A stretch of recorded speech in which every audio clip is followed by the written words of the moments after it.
श्री गणेशाय नमः। ओम श्री परमात्मने नमः।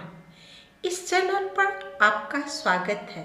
संक्षिप्त पद्म पुराण में वर्णित उत्तरखंड का 13 अध्याय। मार्कंडेय जी का जन्म, भगवान शिव की आराधना से अमरत्व प्राप्ति तथा मृत्युंजय स्तोत्र का वर्णन।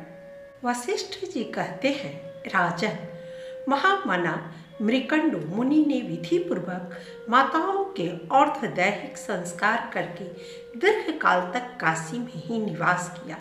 भगवान शंकर के प्रसाद से उनकी धर्मपत्नी मरुद्वती के गर्भ से एक महातेजस्वी पुत्र उत्पन्न हुआ, जिसकी मार्कंडेय के नाम से प्रसिद्धि हुई।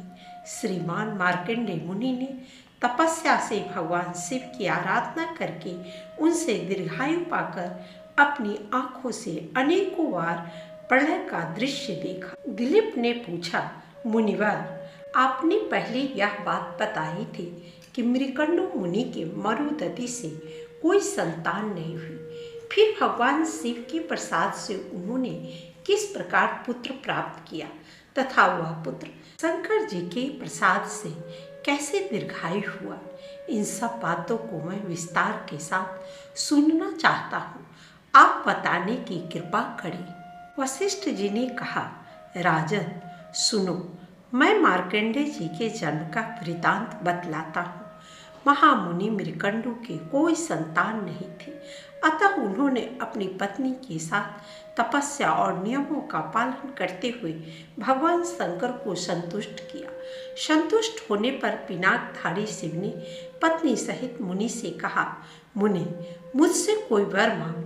तब मुनि ने यह वर मांगा, परमेश्वर, आप मेरे स्तवन से संतुष्ट हैं, इसीलिए मैं आपसे एक पुत्र चाहता हूँ। महेश्वर, मुझे अब तक कोई संतान नहीं हुई। भगवान शंकर बोले, मुने, क्या तुम उत्तम गुणों से हीन चिरंजीवी पुत्र चाहते हो या केवल 16 वर्ष की आयु वाला एक ही गुणवान एवं सर्वज्ञ पुत्र पाने की इच्छा रखते हो?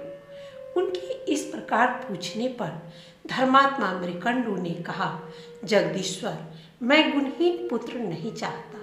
उसकी आयु छोटी ही क्यों न हो, वह सर्वज्ञ होना चाहिए। भगवान शंकर बोले, अच्छा, तो तुम्हें 16 वर्ष की आयु वाला एक पुत्र प्राप्त होगा, जो परम धार्मिक, सर्वज्ञ, गुणवान, लोक में यशस्वी और ज्ञान का समुद्र होगा। ऐसा कहकर भगवान शिव अंतर्धान हो गए और मुनिवर मृकंडु इच्छा अनुसार वरदान पाकर प्रसन्न हो अपने आश्रम में लौट आए। उनकी पत्नी मरुद्वती बहुत दिनों के बाद गर्भवती हुई। मुनि ने विधि पूर्वक गर्भाधान संस्कार किया था। तदनंतर गर्भस्थ बालक में चेष्टा उत्पन्न होने से पहले पुरुष की वृद्धि के लिए उन्होंने किसी शुभ दिन को गृह सूत्रों में बताई हुई विधि के अनुसार अच्छे ढंग से पुंसवन संस्कार किया। जब 8वां मास आया, तब संस्कार कर्मों के ज्ञाता उन मुनीश्वर ने गर्भ के रूप की समृद्धि और सुखपूर्वक संतान की उत्पत्ति होने के लिए सीमांतोन्नयन संस्कार किया। समय आने पर मरुद्वती के गर्भ से सूर्य के समान तेजस्वी पुत्र का जन्म हुआ।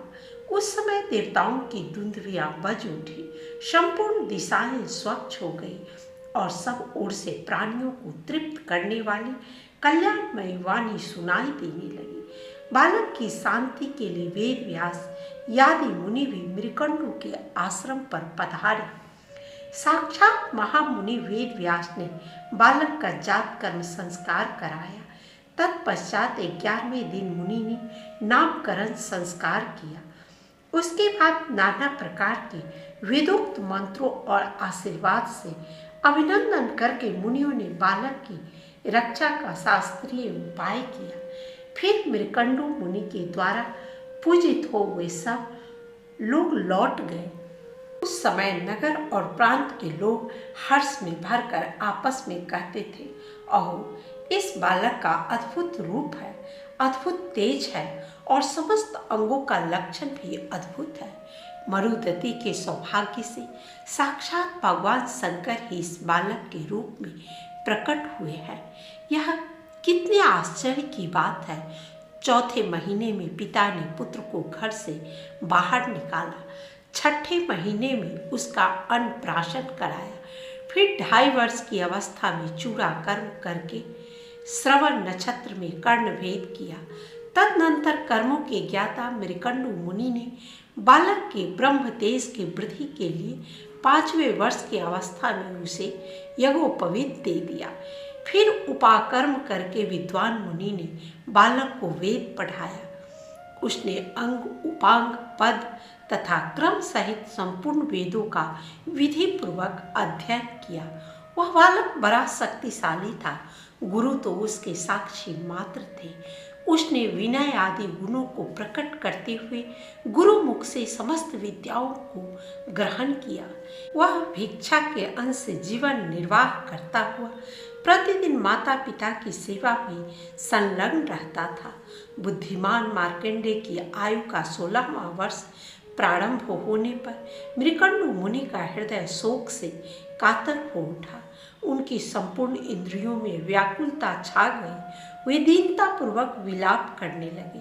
मार्कंडेय ने पिता को अत्यंत दुखित होकर विलाप करते देख पूछा, तात, आपके शोक मोह का क्या कारण है? मार्कंडेय के मधुर वचन सुनकर मृकंडु ने अपने शोक का युक्ति युक्त कारण बताया। मृकंडु बोले, बेटा, पिनाकधारी भगवान शंकर ने तुम्हें 16 वर्ष की ही आयु दी है। उसकी समाप्ति का समय अब आ पहुंचा है, इसलिए मुझे शोक हो रहा है। पिता का यह कथन सुनकर मार्कंडेय ने कहा, पिताजी, आप मेरे लिए कदापि शोक न कीजिए। मैं ऐसा यत्न करूंगा जिससे अमर हो जाऊं। महादेव जी सबको मनोवांछित वस्तु प्रदान करने वाले और कल्याण स्वरूप हैं। वे मृत्यु को जीतने वाले विकराल नेत्रधारी सर्वज्ञ सत्पुरुषों को सब कुछ देने वाले, काल के भी काल, महाकाल रूप और कालकूट विष को भक्षण करने वाले हैं। मैं उन्हीं की आराधना करके अमरत्व प्राप्त करूंगा। पुत्र की यह बात सुनकर माता पिता को बड़ा हर्ष हुआ। उन्होंने सारा शोक छोड़कर प्रसन्नतापूर्वक कहा, बेटा, तुमने हम दोनों का शोक नष्ट करने के लिए भगवान मृत्युंजय के आराधना रूप महान उपाय का प्रतिपादन किया है। तात, तुम उन्हीं की शरण में जाओ। उनसे बढ़कर दूसरा कोई भी हितैषी नहीं है। जो बात मन की कल्पना में भी नहीं आ सकती, उसे भी भगवान शंकर सिद्ध कर देते हैं। वे काल का भी संहार करने वाले हैं। बेटा, क्या तुमने नहीं सुना है? पूर्व काल में काल पास से बंधे हुए श्वेत केतु की महादेव जी ने किस प्रकार रक्षा की। उन्होंने ही समुद्र मंथन से प्रकट हुए प्रलयकालीन अग्नि के समान भयंकर हलाहल विष का पान करके तीनों लोकों को बचाया था। जिसने तीनों लोकों की संपत्ति हड़प ली थी, उस महान अभिमानी जलंधर को अपने चरणों की अंगुष्ठा रेखा से प्रकट हुए चक्र द्वारा मौत के घाट उतार दिया था। ये वही भगवान धुर्जटी हैं जिन्होंने श्री विष्णु को बाण बनाकर एक ही बाण के प्रहार से उत्पन्न हुई आग की लपटों से दैत्यों के तीनों पुरों को फूंक डाला था। अंधकासुर तीनों लोकों का ऐश्वर्य पाकर विवेक शून्य हो गया था, किंतु उसे भी महादेव जी ने अपने त्रिशूल की नोक पर रखकर 10,000 वर्षों तक सूर्य की किरणों में सुखाया। केवल दृष्टि डालने मात्र से तीनों लोकों को जीत लेने वाले प्रबल कामदेव को उन्होंने ब्रह्मा आदि देवताओं के देखते देखते जलाकर भस्म कर डाला, अनंत की पदवी को पहुंचा दिया। भगवान से ब्रह्मा आदि देवताओं के एकमात्र कर्ता, मेघ रूपी वृषभ पर सवारी करने वाले, अपनी महिमा से कभी च्युत न होने वाले, संपूर्ण विश्व के आश्रय और जगत की रक्षा के लिए दिव्य मणि है। बेटा, तुम उन्हीं की शरण में जाओ। इस प्रकार माता पिता की आज्ञा पाकर मार्कंडेय जी दक्षिण समुद्र के तट पर चले गए और वहां विधि पूर्वक अपने ही नाम से एक शिवलिंग स्थापित किया। तीनों समय स्नान करके वे भगवान शिव की पूजा करते और पूजा के अंत में स्तोत्र पढ़कर नृत्य करते थे। उस स्तोत्र से एक ही दिन में भगवान शंकर संतुष्ट हो गए। मार्कंडेय जी ने बड़ी भक्ति के साथ उनका पूजन किया। जिस दिन उनकी आयु समाप्त होने वाली थी, उस दिन शिव जी की पूजा में संलग्न हो वे जो ही स्तुति करने के उद्यत हुए, उसी समय मृत्यु को साथ लिए काल उन्हें लेने के लिए आ पहुंचा। उसके गोलाकार नेत्र किनारे की ओर से लाल लाल दिखाई दे रहे थे। सांप और बिच्छू ही उसके रोम थे। बड़ी बड़ी दाढ़ों के कारण उसका मुख अत्यंत विकराल जान पड़ता था। वह काजल के समान काला था। समीप आकर काल ने उनके गले में फंदा डाल दिया। गले में बहुत बड़ा फंदा लग जाने पर मार्कंडेय जी ने कहा, महामते काल, मैं जब तक जगदीश्वर शिव के मृत्युंजय नामक महास्तोत्र का पाठ पूरा न कर लूं, तब तक मेरी प्रतीक्षा करो। मैं शिव जी की स्तुति किए बिना कहीं नहीं जाता, भोजन और शयन तक नहीं करता। यह मेरा निश्चित व्रत है। संसार में जीवन, स्त्री, राज्य तथा सुख भी मुझे उतना प्रिय नहीं है जितना कि यह शिव जी का स्तोत्र है।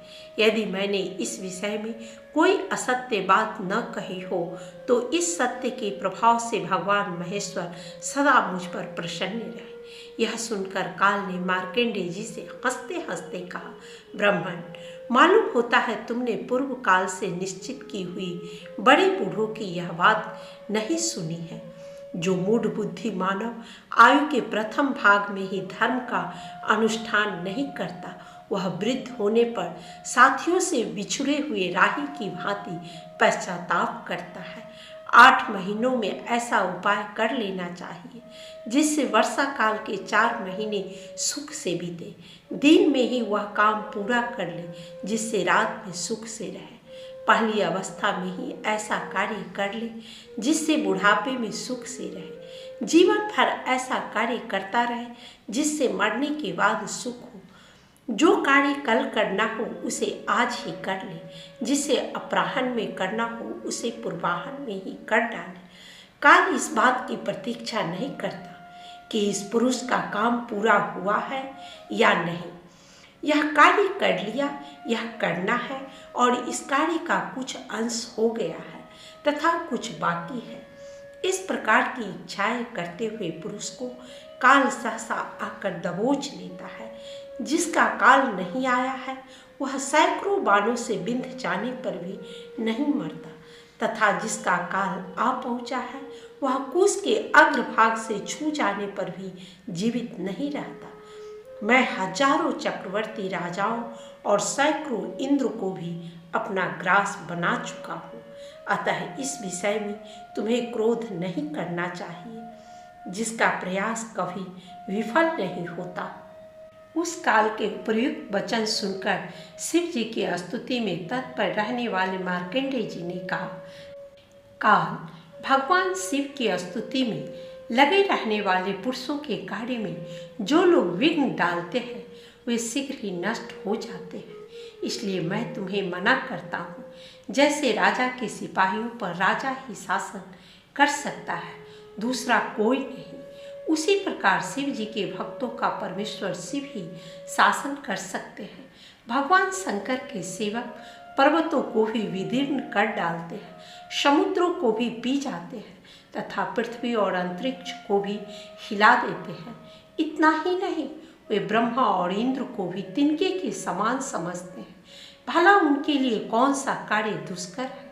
भगवान शिव के भक्तों पर मृत्यु, ब्रह्मा, यमराज, यमदूत तथा दूसरे कोई भी अपना प्रभुत्व नहीं स्थापित कर सकता। काल, क्या तुमने मनीषी पुरुषों का यह वचन नहीं सुना है कि शिव भक्त मनुष्यों पर कहीं भी आपत्ति नहीं आती। ब्रह्मा आदि संपूर्ण देवता क्रुद्ध हो जाए तो भी वे उन्हें मारने की शक्ति नहीं रखते। मार्कंडेय जी के इस प्रकार फटकारने पर भगवान काल आंखें फाड़ फाड़ कर उनकी ओर देखने लगे, मानो तीनों लोगों को निगल जाएंगे। वे क्रोध में भरकर बोले, ओ दुर्बुद्धि ब्राह्मण, गंगा जी में जितने बालू के कण हैं, उतने ब्रह्माओं का इस काल ने संहार कर डाला है। इस विषय में बहुत कहने की क्या आवश्यकता। मेरा बल और पराक्रम देखो, मैं तुम्हें अपना ग्रास बनाता हूँ। तुम इस समय जिनके दास बने बैठे हो, वे महादेव मुझसे तुम्हारी रक्षा करे तो सही। वशिष्ठ जी कहते हैं, राजन, जैसे राहु चंद्रमा को ग्रस लेता है, उसी प्रकार गर्जना करते हुए काल ने महामुनि मार्कंडेय को हठपूर्वक ग्रसना आरंभ किया। उसी समय परमेश्वर शिव उस लिंग से सहसा प्रकट हो गए। उनकी अवस्था, उनका रूप, सब कुछ अवर्णनीय था। मस्तक पर अर्धचंद्राकार मुकुट शोभा पा रहा था। हुंकार भरकर मेघ के समान प्रचंड गर्जना करते हुए उन्होंने तुरंत ही मृत्यु की छाती में लात मारी। मृत्युदेव उनके चरण प्रहार से भयभीत हो दूर जा पड़े। भयंकर आकार वाले काल को दूर परा देख मार्कंडेय जी ने पुनः उस स्तोत्र से भगवान शंकर का स्तवन किया। कैलाश के शिखर पर जिनका निवास गृह है, जिन्होंने मेरुगिरी का धनुष, नागराज, वासुकी की प्रत्यंचा और भगवान विष्णु को अग्निमय बाण बनाकर तत्काल ही दैत्यों के तीनों पुरों को दग्ध कर डाला था, संपूर्ण देवता जिनके चरणों की वंदना करते हैं, उन भगवान चंद्रशेखर की मैं शरण लेता हूँ। यमराज मेरा क्या करेगा।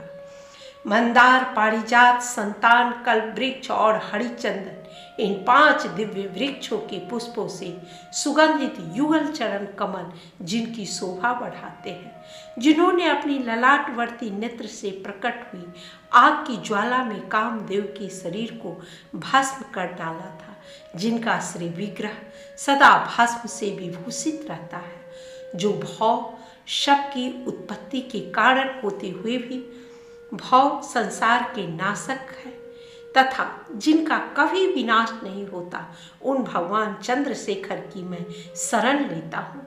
यमराज मेरा क्या करेगा। जो मतवाले गजराज के मुख्य चर्म की चादर ओढ़े परम मनोहर जान पड़ते हैं, ब्रह्मा और विष्णु भी जिनके चरण कमलों की पूजा करते हैं तथा जो देवताओं और सिद्धों की नदी गंगा की तरंगों से भीगी हुई शीतल जटा धारण करते हैं, उन भगवान चंद्रशेखर की मैं शरण लेता हूँ। यमराज मेरा क्या करेगा। गेंडुल मारे हुए सर्पराज जिनके कानों में कुंडल का काम देते हैं, जो वृषभ पर सवारी करते हैं, नारद आदि मुनीश्वर जिनके वैभव की स्तुति करते हैं, जो समस्त भुवनों के स्वामी, अंधकासुर का नाश करने वाले, आश्रित जनों के लिए कल्प वृक्ष के समान और यमराज को भी शांत करने वाले हैं, उन भगवान चंद्रशेखर की मैं शरण लेता हूँ। यमराज मेरा क्या करेगा। जो यक्षराज कुबेर के सखा, भक्त देवता की आंख फोड़ने वाले और सर्पों के आभूषण धारण करने वाले हैं, जिनके श्री विग्रह के सुंदर वाम भाग को गिरिराज किशोरी उमा ने सुशोभित कर रखा है, कालकूट विष पीने के कारण जिनका कंठ भाग नीले रंग का दिखाई देता है, जो एक हाथ में फरसा और दूसरे में मृग लिए रहते हैं, उन भगवान चंद्रशेखर की मैं शरण लेता हूँ। यमराज मेरा क्या करेगा। जो जन्म मरण के रोग से ग्रस्त पुरुषों के लिए औषध रूप है, समस्त आपत्तियों का निवारण और दक्ष यज्ञ का विनाश करने वाले हैं, सत्व आदि तीनों गुण जिनके स्वरूप है, जो 3 नेत्र धारण करते, भोग और मोक्ष रूपी फल देते तथा संपूर्ण पाप राशि का संहार करते हैं, उन भगवान चंद्रशेखर की मैं शरण लेता हूँ। यमराज मेरा क्या करेगा। भक्तों पर दया करने वाले हैं, अपनी पूजा करने वाले मनुष्यों के लिए अक्षय निधि होते हुए भी जो स्वयं दिगंबर रहते हैं, जो सब भूतों के स्वामी, परात्पर, अप्रमेय और उपमा रहित है, पृथ्वी, जल, आकाश, अग्नि और चंद्रमा के द्वारा जिनका श्री विग्रह सुरक्षित है, उन भगवान चंद्रशेखर की मैं शरण लेता हूँ। यमराज मेरा क्या करेगा, जो ब्रह्मा रूप से संपूर्ण विश्व की सृष्टि करते, फिर विष्णु रूप से सबके पालन में संलग्न रहते और अंत में सारे प्रपंच का संहार करते हैं, संपूर्ण लोकों में जिनका निवास है, तथा जो गणेश जी के पार्षदों से घिरकर दिन रात भांति भांति के खेल किया करते हैं, उन भगवान चंद्रशेखर की मैं शरण लेता हूँ। यमराज मेरा क्या करेगा, रूह अर्थात दुख को दूर करने के कारण, जिन्हें रुद्र कहते हैं, जो जीव रूपी पशुओं का पालन करने से पशुपति, स्थिर होने से स्थानु, गले में नीला चिन्ह धारण करने से नीलकंठ और भगवती उमा के स्वामी होने से उमापति नाम धारण करते हैं, उन भगवान शिव को मैं मस्तक झुकाकर प्रणाम करता हूँ। मृत्यु मेरा क्या कर लेगी, जिनके गले में काला दाग है, जो कला मूर्ति, कलाग्नि स्वरूप और काल के नाशक है, उन भगवान शिव को मैं मस्तक झुकाकर प्रणाम करता हूँ। मृत्यु मेरा क्या कर लेगी, जिनका कंठ नील और नेत्र विकराल होते हुए भी जो अत्यंत निर्मल और उपद्रव रहित है, उन भगवान शिव को मैं मस्तक झुकाकर प्रणाम करता हूँ। मृत्यु मेरा क्या कर लेगी, जो वामदेव, महादेव, विश्वनाथ और जगत गुरु नाम धारण करते हैं, उन भगवान शिव को मैं मस्तक झुकाकर प्रणाम करता हूँ। मृत्यु मेरा क्या कर लेगी, जो देवताओं के भी आराध्य देव, जगत के स्वामी और देवताओं पर भी शासन करने वाले हैं, जिनकी ध्वजा पर वृषभ का चिन्ह बना हुआ है, उन भगवान शिव को मैं मस्तक झुकाकर प्रणाम करता हूँ। मृत्यु मेरा क्या कर लेगी, जो अनंत, अविकारी, शांत, रुद्राक्ष मालाधारी और सबके दुखों का हरण करने वाले हैं, उन शिव को मैं मस्तक झुकाकर प्रणाम करता हूँ। मृत्यु मेरा क्या कर लेगी, जो परमानंद स्वरूप, नित्य एवं कैवल्य पद मोक्ष की प्राप्ति के कारण है, उन भगवान शिव को मैं मस्तक झुकाकर प्रणाम करता हूँ। मृत्यु मेरा क्या कर लेगी, जो स्वर्ग और मोक्ष के दाता तथा सृष्टि, पालन और संहार के कर्ता है, उन भगवान शिव को मैं मस्तक झुकाकर प्रणाम करता हूँ। मृत्यु मेरा क्या कर लेगी। वशिष्ठ जी कहते हैं, मार्कंडेय जी के द्वारा किए हुए इस स्तोत्र का जो भगवान शंकर के समीप पाठ करेगा, उसे मृत्यु से भय नहीं होगा। यह मैं सत्य सत्य कहता हूँ। बुद्धिमान मार्कंडेय के इस प्रकार स्तुति करने पर महादेव जी ने उन्हें अनेक कल्पों तक की असीम आयु प्रदान की। इस प्रकार देवाधिदेव महादेव जी के प्रसाद से अमृत पाकर महातेजस्वी मार्कंडेय ने बहुत से प्रलय के दृश्य देखे हैं। वरदान पाने के अनंतर महामुनि मार्कंडेय ने पुनः अपने आश्रम में लौटकर माता पिता को प्रणाम किया।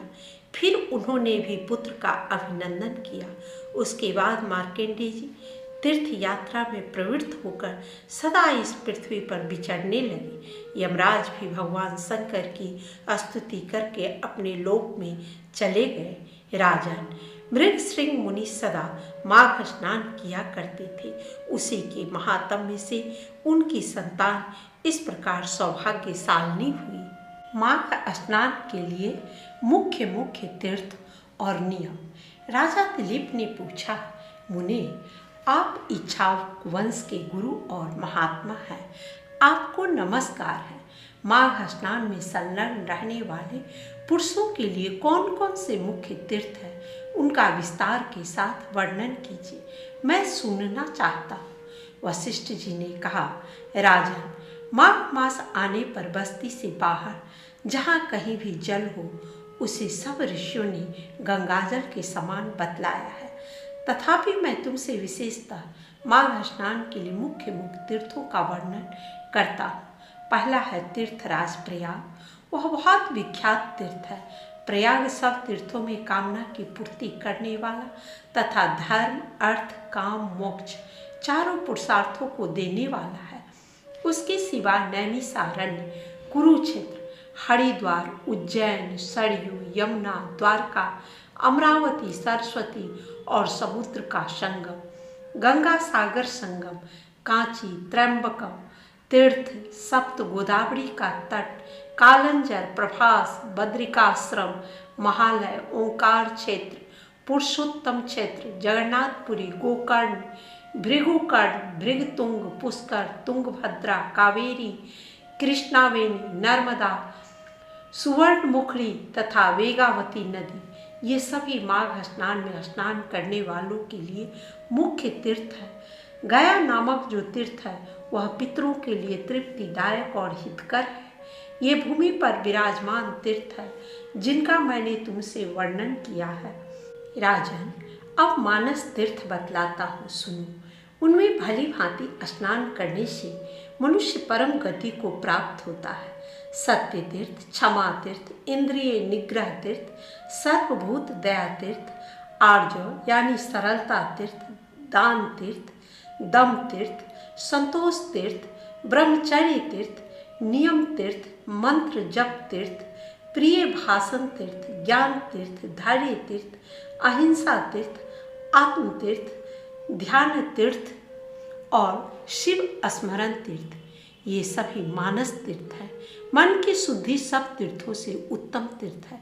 शरीर से जल में डुबकी लगा लेना ही स्नान नहीं कहलाता। जिसने मन और इंद्रियों के संयम में स्नान किया है वास्तव में उसी का स्नान सफल है, क्योंकि वह पवित्र एवं स्नेह युक्त चित्त वाला माना गया है। जो लोभी, चुगलखोर, क्रूर, दंभी और विषय लोलुप है वह संपूर्ण तीर्थों में स्नान करके भी पापी और मलिन ही बना रहता है। केवल शरीर की मैल छुड़ाने से मनुष्य निर्मल नहीं होता, मन की मैल धुलने पर ही वह अत्यंत निर्मल होता है। जलचर जीव जल में ही जन्म लेते और उसी में मर जाते हैं, किंतु इससे वे स्वर्ग में नहीं जाते, क्योंकि उनके मन की मैल नहीं धुली रहती। विषयों में जो अत्यंत आसक्ति होती है उसी को मानसिक मल कहते हैं। विषयों की ओर से वैराग्य हो जाना ही मन की निर्मलता है। दान, यज्ञ, तपस्या, बाहर भीतर की शुद्धि और शास्त्र ज्ञान भी तीर्थ ही है। यदि अंतःकरण का भाव निर्मल हो तो ये सब के सब तीर्थ ही है। जिसने इंद्रिय समुदाय को काबू में कर लिया है वह मनुष्य जहाँ जहाँ निवास करता है वहीं वहीं उसके लिए कुरुक्षेत्र, नैमिषारण्य और पुष्कर आदि तीर्थ प्रस्तुत है। जो ज्ञान से पवित्र, ध्यान रूपी जल से परिपूर्ण और राग द्वेष रूपी मल को धो लेने वाला है, ऐसे मानस तीर्थ में जो स्नान करता है वह परम गति को प्राप्त होता है। राजन, यह मैंने तुम्हें मानस तीर्थ का लक्षण बतलाया है। अब भूतल के तीर्थों की पवित्रता का कारण सुनो। जैसे शरीर के कुछ भाग परम पवित्र माने गए हैं, उसी प्रकार पृथ्वी के भी कुछ स्थान अत्यंत पुण्यमय माने जाते हैं। भूमि के अद्भुत प्रभाव, जल की शक्ति और मुनियों के अनुग्रह पूर्वक निवास से तीर्थों को पवित्र बताया गया है। इसीलिए भौम और मानस सभी तीर्थों में जो नित्य स्नान करता है वह परम गति को प्राप्त होता है। प्रचुर दक्षिणा वाले अग्निष्टोम आदि यज्ञों से यजन करके भी मनुष्य उस फल को नहीं पाता जो उसे तीर्थों में जाने से प्राप्त होता है। जिसके दोनों हाथ, दोनों पैर और मन भली भांति काबू में हो तथा जो विद्या, तप और कृति से संपन्न हो वह तीर्थ के फल का भागी होता है। जो प्रतिग्रह से निवृत्त, जिस किसी वस्तु से भी संतुष्ट रहने वाला और अहंकार से मुक्त है वह तीर्थ के फल का भागी होता है। श्रद्धा पूर्वक एकाग्रचित हो तीर्थों की यात्रा करने वाला धीर पुरुष कृतघ्न हो तो भी शुद्ध हो जाता है। फिर जो शुद्ध कर्म करता है उसकी तो बात ही क्या है। वह मनुष्य पशु पक्षियों की योनि में नहीं पड़ता, बुरे देश में जन्म नहीं लेता, दुख का भागी नहीं होता, स्वर्ग लोक में जाता और मोक्ष का उपाय भी प्राप्त कर लेता है। और श्रद्धालु, पापात्मा, नास्तिक, संशयात्मा और केवल युक्तिवाद का सहारा लेने वाले ये 5 प्रकार के मनुष्य तीर्थ फल के भागी नहीं होते। जो शास्त्रोक्त तीर्थों में विधि पूर्वक विचरते और सब प्रकार के द्वंद्वों को सहन करते हैं, वे धीर मनुष्य स्वर्गलोक में जाते हैं। तीर्थ में अर्घ्य और आवाहन के बिना ही श्राद्ध करना चाहिए, वह श्राद्ध के योग्य काल हो या न हो। तीर्थ में बिना विलंब किए श्राद्ध और तर्पण करना उचित है, उसमें विघ्न नहीं डालना चाहिए। अन्य कार्य के प्रसंग से भी तीर्थ में पहुंच जाने पर स्नान करना चाहिए। ऐसा करने से तीर्थ यात्रा का नहीं परंतु तीर्थ स्नान का फल अवश्य प्राप्त होता है। तीर्थ में नहाने से पापी मनुष्यों के पाप की शांति होती है। जिनका हृदय शुद्ध है उन मनुष्यों को तीर्थ शास्त्रोक्त फल प्रदान करने वाला होता है। जो दूसरे के लिए तीर्थ यात्रा करता है वह भी उसके पुण्य का 16वां अंश प्राप्त कर लेता है। कुश की प्रतिमा बनाकर तीर्थ के जल में उसे स्नान करावे। जिसके उद्देश्य से उस प्रतिमा को स्नान कराया जाता है वह पुरुष तीर्थ स्नान के पुण्य का 8वां भाग प्राप्त करता है। तीर्थ में जाकर उपवास करना और सिर के बालों का मुंडन कराना चाहिए। मुंडन से मस्तक के पाप नष्ट हो जाते हैं। जिस दिन तीर्थ में पहुँचे उसके पहले दिन उपवास करें और दूसरे दिन श्राद्ध एवं दान करें। तीर्थ के प्रसंग में मैंने श्राद्ध को भी तीर्थ बतलाया है। वह स्वर्ग का साधन तो है ही, मोक्ष प्राप्ति का भी उपाय है। इस प्रकार नियम का आश्रय ले माघ मास में व्रत ग्रहण करना चाहिए और उस समय ऐसी ही तीर्थ यात्रा करनी चाहिए। माघ मास में स्नान करने वाला पुरुष सब जगह कुछ न कुछ दान अवश्य करे। बेर, केला और आंवले का फल, सेर भर घी, सेर भर तिल, पान, 1 आढ़क चावल, कुम्हरा और खिचड़ी, ये 9 वस्तुएं प्रतिदिन ब्राह्मणों को दान करनी चाहिए। जिस किसी प्रकार हो सके माघ मास को व्यर्थ नहीं जाने देना चाहिए। किंचित सूर्योदय होते होते माघ स्नान करना चाहिए तथा माघ स्नान करने वाले पुरुष को यथाशक्ति शौच, संतोष आदि नियमों का पालन करना चाहिए। विशेषतः ब्राह्मणों और साधु सन्यासियों को पकवान भोजन कराना चाहिए। जाड़े का कष्ट दूर करने के लिए बोझ के बोझ सूखे काठ दान करें। रुई भरा अंगा, सैया, गद्दा, यज्ञोपवीत, लाल वस्त्र, रुईदार रजाई, जायफल, लौंग, बहुत से पान, विचित्र विचित्र कंबल, हवा से बचाने वाले गृह, मुलायम जूते और सुगंधित उपटन दान करें। माघ स्नान पूर्वक घी, कंबल, पूजन सामग्री, काला अगर, धूप, मोटी बत्ती वाले दीप और भांति भांति के नैवेद्य से माघ स्नान जनित फल की प्राप्ति के लिए भगवान माधव की पूजा करें। माघ मास में डुबकी लगाने से सारे दोष नष्ट हो जाते हैं और अनेकों जन्मों के उपार्जित संपूर्ण महापाप तत्काल विलीन हो जाते हैं। यह माघ स्नान ही मंगल का साधन है। यही वास्तव में धन का उपार्जन है तथा यही इस जीवन का फल है। भला माघ स्नान मनुष्यों का कौन कौन सा कार्य नहीं सिद्ध करता। वह पुत्र, मित्र, कलत्र, राज्य, स्वर्ग तथा मोक्ष का भी देने वाला है। माघ मास के स्नान से सुव्रत को दिव्य लोक की प्राप्ति। वशिष्ठ जी कहते हैं, राजन सुनो, मैं तुमसे सुव्रत के चरित्र का वर्णन करता हूँ। यह शुभ प्रसंग श्रोताओं के समस्त पापों को तत्काल हर लेने वाला है। नर्मदा के रमणीय तट पर एक बहुत बड़ा अग्रहार ब्राह्मणों को दान में मिला हुआ गांव था। वह लोगों में अकलंक नाम से विख्यात था। उसमें वेदों के ज्ञाता और धर्मात्मा ब्राह्मण निवास करते थे। वह धन्य धान से भरा था और वेदों के गंभीर घोष से संपूर्ण दिशाओं को मुखरित किए रहता था। उस गांव में एक श्रेष्ठ ब्राह्मण थे जो सुव्रत के नाम से विख्यात थे। उन्होंने संपूर्ण वेदों का अध्ययन किया। वेदार्थ के वे अच्छे ज्ञाता थे। धर्म शास्त्रों के अर्थ का भी पूर्ण ज्ञान रखते थे। पुराणों की व्याख्या करने में वे बड़े कुशल थे। वेदांगों का अभ्यास करके उन्होंने तर्कशास्त्र, ज्योतिष शास्त्र, गज विद्या, अश्व विद्या, 64 कलाएं, मंत्र शास्त्र, सांख्य शास्त्र और योग शास्त्र का भी अध्ययन किया था। वे अनेक देशों की लिपियां और नाना प्रकार की भाषाएं जानते थे। यह सब कुछ उन्होंने धन कमाने के लिए ही सीखा था तथा लोभ से मोहित होने के कारण अपने भिन्न भिन्न गुरुओं को गुरु दक्षिणा भी नहीं दी थी। उपायों के जानकार तो वे थे ही। उन्होंने उक्त उपायों से बहुत कुछ धन का उपार्जन किया। उनके मन में बड़ा लोभ था, इसलिए वे अन्याय से भी धन कमाया करते थे। जो वस्तु बेचने की योग्य नहीं है उसको भी बेचते और जंगल की वस्तुओं का भी विक्रय किया करते थे।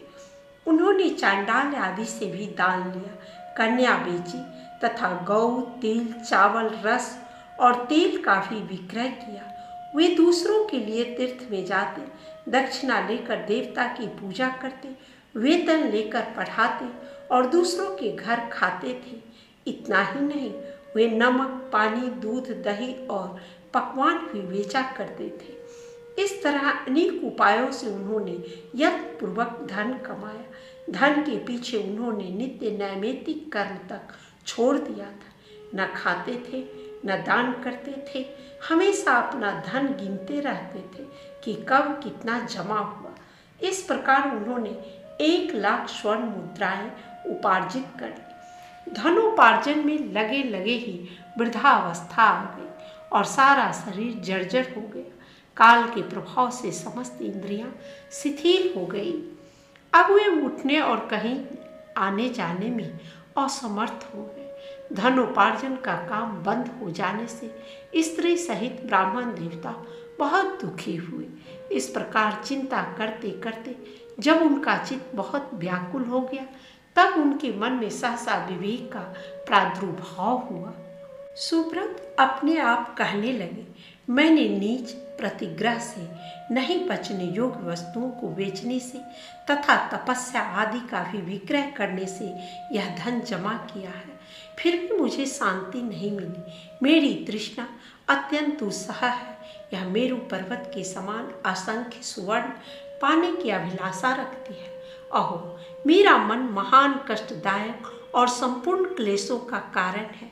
सब कामनाओं को पाकर भी यह फिर दूसरी नवीन कामनाओं को प्राप्त करना चाहता है।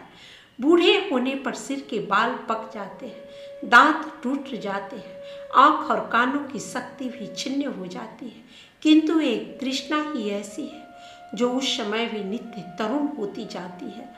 जिसके मन में कष्टदायिनी आशा मौजूद है वह विद्वान होकर भी अज्ञानी है, अशांत है, क्रोधी है और बुद्धिमान होकर भी अत्यंत मूर्ख है।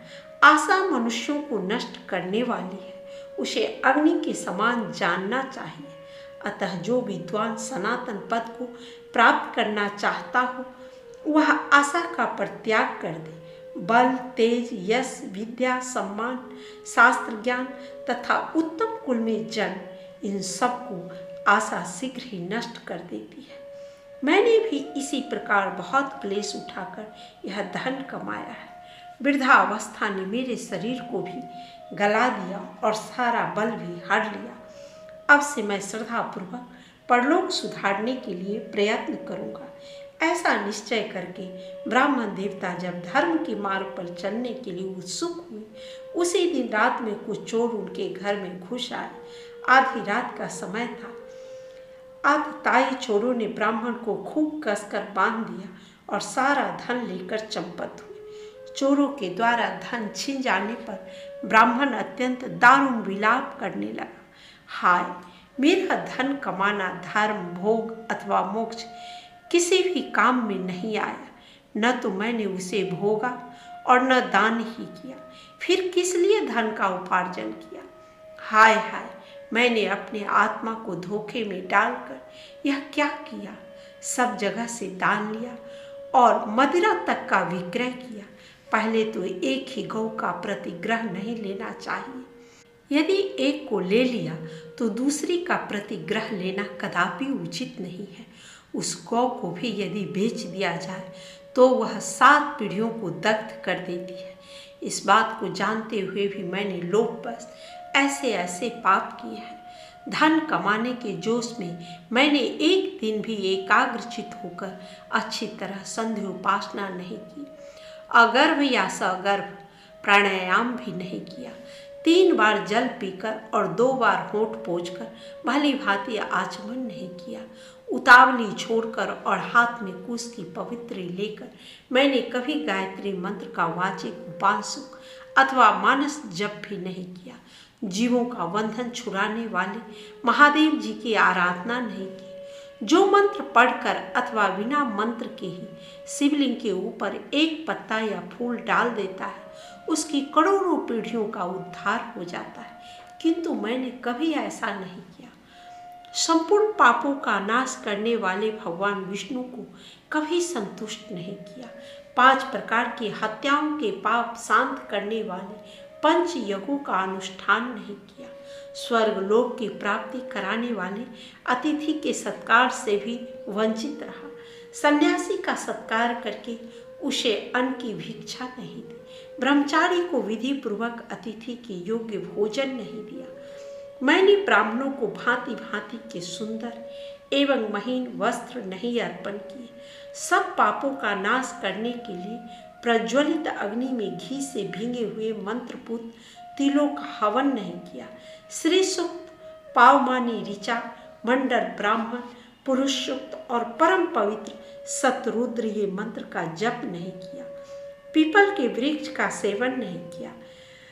अर्क त्रयोदशी का व्रत त्याग दिया, वह भी यदि रात को अथवा शुक्रवार के दिन पड़े तो तत्काल सब पापों को हरने वाली है, किंतु मैंने उसकी भी उपेक्षा कर दी।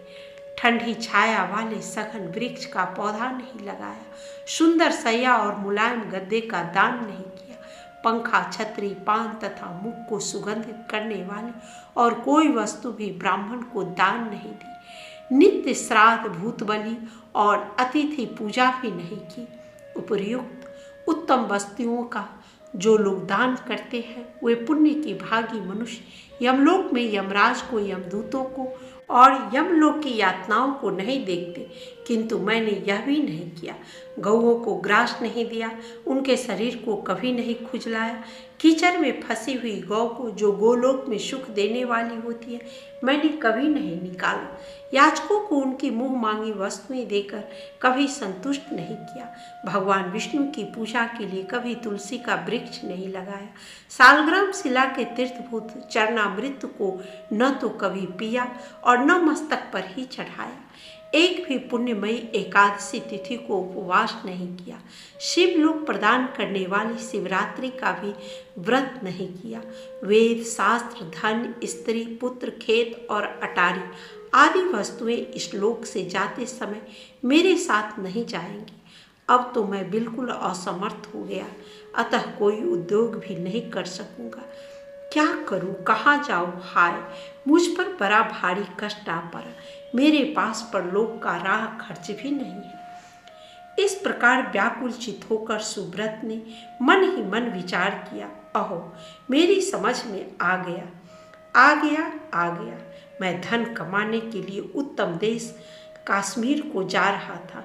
मार्ग में भागीरथी गंगा के तट पर मुझे कुछ ब्राह्मण दिखाई दिए, जो वेदों के पारगामी विद्वान थे। वे प्रातःकाल माघ स्नान करके बैठे थे। वहाँ किसी पौराणिक विद्वान ने उस समय यह आधा श्लोक कहा था। माघे निमग्नाः सलिले सुसिते, विमुक्त पाप स्त्री दिव्यम प्रयानते। माघ मास में शीतल जल के भीतर डुबकी लगाने वाले मनुष्य पाप मुक्त हो स्वर्ग लोक में जाते हैं। पुराणों में से मैंने इस श्लोक को सुना है। यह बहुत ही प्रामाणिक है, अतः इसके अनुसार मुझे माघ का स्नान करना ही चाहिए। मन ही मन ऐसा निश्चय करके सुब्रत ने अपने मन को स्थिर किया और 9 दिनों तक नर्मदा के जल में माघ मास का स्नान किया। उसके बाद स्नान करने की भी शक्ति नहीं रह गई। वे 10वें दिन किसी तरह नर्मदा जी में गए और विधि पूर्वक स्नान करके तट पर आए। उस समय शीत से पीड़ित होकर उन्होंने प्राण त्याग दिया। उसी समय मेरुगिरी के समान तेजस्वी विमान आया और माघ स्नान के प्रभाव से सुब्रत उस पर आरूढ़ हो स्वर्गलोक को चले गए। वहाँ एक मनवंतर तक निवास करके वे पुनः इस पृथ्वी पर ब्राह्मण हुए। फिर प्रयाग में माघ स्नान करके उन्होंने ब्रह्मलोक को प्राप्त किया। सनातन मोक्ष मार्ग और मंत्र दीक्षा का वर्णन। राजा दिलीप ने पूछा, भगवान, आपने वर्णाश्रम धर्म तथा नित्य नैमित्तिक कर्मों सहित संपूर्ण धर्मों का वर्णन किया। अब मैं सनातन मोक्ष मार्ग का वर्णन सुनना चाहता हूँ। आप उसे सुनाने की कृपा करें। संपूर्ण मंत्रों में कौन सा ऐसा मंत्र है जो संसार रूपी रोग की एकमात्र औषध है? सब देवताओं में कौन मोक्ष प्रदान करने वाला श्रेष्ठ देवता है? यह सब बताइए। वशिष्ठ जी बोले, राजन, प्राचीन काल की बात है। यज्ञ और दान में लगे रहने वाले संपूर्ण महर्षियों ने ब्रह्मा जी के पुत्र मुनि श्रेष्ठ नारद जी से प्रश्न किया, भगवान, हम किस मंत्र से परम पद को प्राप्त होंगे? महाभाग, यह हमें बताइए, हमारे ऊपर कृपा कीजिए। नारद जी ने कहा, महर्षियों, पूर्व काल में सनकादि योगियों ने एकांत में बैठे हुए ब्रह्मा जी से परम दुर्लभ मोक्ष मार्ग के विषय में प्रश्न किया। तब ब्रह्मा जी ने कहा, संपूर्ण योगी जन परम उत्तम मोक्ष मार्ग का वर्णन सुने। बड़े सौभाग्य की बात है कि आज मैं इस अद्भुत रहस्य का वर्णन करूंगा। समस्त देवता और तपस्वी ऋषि भी इस रहस्य को नहीं जानते। सृष्टि के आदि में अविनाशी भगवान नारायण मुझ पर प्रसन्न हुए। उस समय मैंने उन पुराण पुरुषोत्तम से पूछा, भगवान, किस मंत्र से मनुष्यों का इस संसार में उद्धार होगा? इसको यथार्थ रूप से बतलाइए। इससे सब लोगों का हित होगा। कौन सा ऐसा मंत्र है जो बिना पुरस्चरण के ही एक बार उच्चारण करने मात्र से मनुष्यों को परम पद प्रदान करता है? श्री भगवान बोले, महाभाग, तुम सब लोगों के हितैषी हो। तुमने यह बहुत उत्तम बात पूछी है, अतः मैं तुम्हें वह रहस्य बतलाता हूँ जिसके द्वारा मनुष्य मुझे प्राप्त कर सकते हैं। लक्ष्मी और नारायण, ये दो मंत्र रत्न शरणागत जनों की रक्षा करते हैं। सब मंत्रों की अपेक्षा ये शुभकारक है। एक बार स्मरण करने मात्र से ये परम पद प्रदान करते हैं। लक्ष्मी नारायण मंत्र सब फलों को देने वाला है। जो मेरा भक्त नहीं है वह इस मंत्र को पाने का अधिकारी नहीं है। उसे यत्न पूर्वक दूर रखना चाहिए। ब्राह्मण, क्षत्रिय, वैश्य, स्त्री, शूद्र तथा इतर जाति के मनुष्य भी यदि मेरे भक्त हों तो वे सभी इस मंत्र को पाने के अधिकारी हैं। जो शरण में आए हो, मेरे सिवा दूसरे का सेवन न करते हो तथा अन्य किसी साधन का आश्रय न लेते हो, ऐसे लोगों को इस उत्तम मंत्र का उपदेश देना चाहिए। यह सबको शरण देने वाला मंत्र है। एक बार उच्चारण करने पर भी यह आर्त प्राणियों को शीघ्र फल प्रदान करने वाला है। आर्त, जिज्ञासु, अर्थार्थी अथवा ज्ञानी, जो कोई भी एक बार मेरी शरण में आ जाता है उस उक्त मंत्र का पूरा फल मिलता है। जो भक्तिहीन, अभिमानी, नास्तिक, कृतघ्न एवं सदा रहित हो, सुनने की इच्छा न रखता हो तथा 1 वर्ष तक साथ न रह चुका हो, ऐसे मनुष्य को इस मंत्र का उपदेश नहीं देना चाहिए। जो काम क्रोध से मुक्त और दंभ लोभ से रहित हो तथा अन्य भक्ति योग के द्वारा मेरी सेवा करता हो, उसे विधि पूर्वक इस उत्तम मंत्र रत्न का उपदेश करना उचित है। मेरी आराधना करना, मुझ में समस्त कर्मों का अर्पण करना, अन्य भाव से मेरी शरण में आना, मुझे सब कर्मों का फल अत्यंत विश्वास पूर्वक समर्पित कर देना, मेरे सिवा और किसी साधन पर भरोसा न रखना तथा अपने लिए किसी वस्तु का संग्रह न करना, ये सब शरणागत भक्त के नियम है। ऐसे गुणों से युक्त पुरुष को इस उत्तम मंत्र का उपदेश देना चाहिए। उक्त मंत्र का मैं सर्वव्यापी सनातन नारायण ही ऋषि हूँ। लक्ष्मी के साथ मैं ही इसका देवता भी हूँ। अर्थात वात्सल्य रस के समुद्र संपूर्ण लोकों के ईश्वर, श्रीमान सुशील सुभग सर्वज्ञ सर्वशक्तिमान, निरंतर पूर्णकाम सर्वव्यापक, सबके बंधु और कृपामयी सुधा के सागर लक्ष्मी सहित मैं नारायण ही इसका देवता हूँ। अतः मेरी अनुगामिनी लक्ष्मी देवी के साथ मुझ विश्व रूपी भगवान का ध्यान करना चाहिए। अपनी इंद्रियों को वश में करके पवित्र हो उक्त मंत्र रत्न द्वारा गंध पुष्प आदि निवेदन करके शंख चक्र गदा और पद्म धारण करने वाले दिव्य रूपधारी मुझ विष्णु का मेरे वामांग में विराजमान लक्ष्मी सहित पूजन करें। प्रजापति, इस प्रकार एक बार पूजा करने पर भी मैं संतुष्ट हो जाता हूँ। ब्रह्मा जी ने कहा, नाथ, आपने इस उत्तम रहस्य का भली भांति वर्णन किया तथा मंत्र रत्न के प्रभाव को भी बतलाया, जो मनुष्यों को सब प्रकार की सिद्धि को प्रदान करने वाला है। आप संपूर्ण लोगों के पिता, माता, गुरु, स्वामी, सखा, भ्राता, गति, शरण और सुहृद हैं। देवेश्वर, मैं तो आपका दास, शिष्य तथा सुहृदय हूँ, अतः दया सिंधु मुझे अपने से अभिन्न बना लीजिए। सर्वज्ञ, अब आप इस समय सब लोगों के हित के इच्छा से उत्तम विधि के साथ मंत्र रत्न की दीक्षा का तत्वतः वर्णन कीजिए। श्री भगवान बोले, वत्स सुनो, मैं मंत्र दीक्षा की उत्तम विधि बतलाता हूँ। मेरे आश्रय की सिद्धि के लिए पहले आचार्य की शरण लें। आचार्य ऐसे होने चाहिए जो वैदिक ज्ञान से संपन्न, मेरे भक्त, द्वेष रहित, मंत्र के ज्ञाता, मंत्र के भक्त, मंत्र की शरण लेने वाले, पवित्र, ब्रह्म विद्या के विशेषज्ञ, मेरे भजन के सिवा और किसी साधन का सहारा न लेने वाले, अन्य किसी के नियंत्रण में न रहने वाले, ब्राह्मण, वीतराग, क्रोध लोभ से शून्य, सदाचार की शिक्षा लेने वाले, मुमुक्ष तथा परमार्थ वेता हूँ। ऐसे गुणों से युक्त पुरुष को ही आचार्य कहा गया है। जो आचार्य की शिक्षा दे उसी का नाम आचार्य है। जो आचार्य के अधीन हो, उनके अनुशासन में मन लगाए और आज्ञा पालन में स्थिर चित हो, उसे ही साधु पुरुषों ने शिष्य कहा है। ऐसे लक्षणों से युक्त सर्वगुण संपन्न शिष्य को विधि पूर्वक उत्तम मंत्र रत्न का उपदेश करें।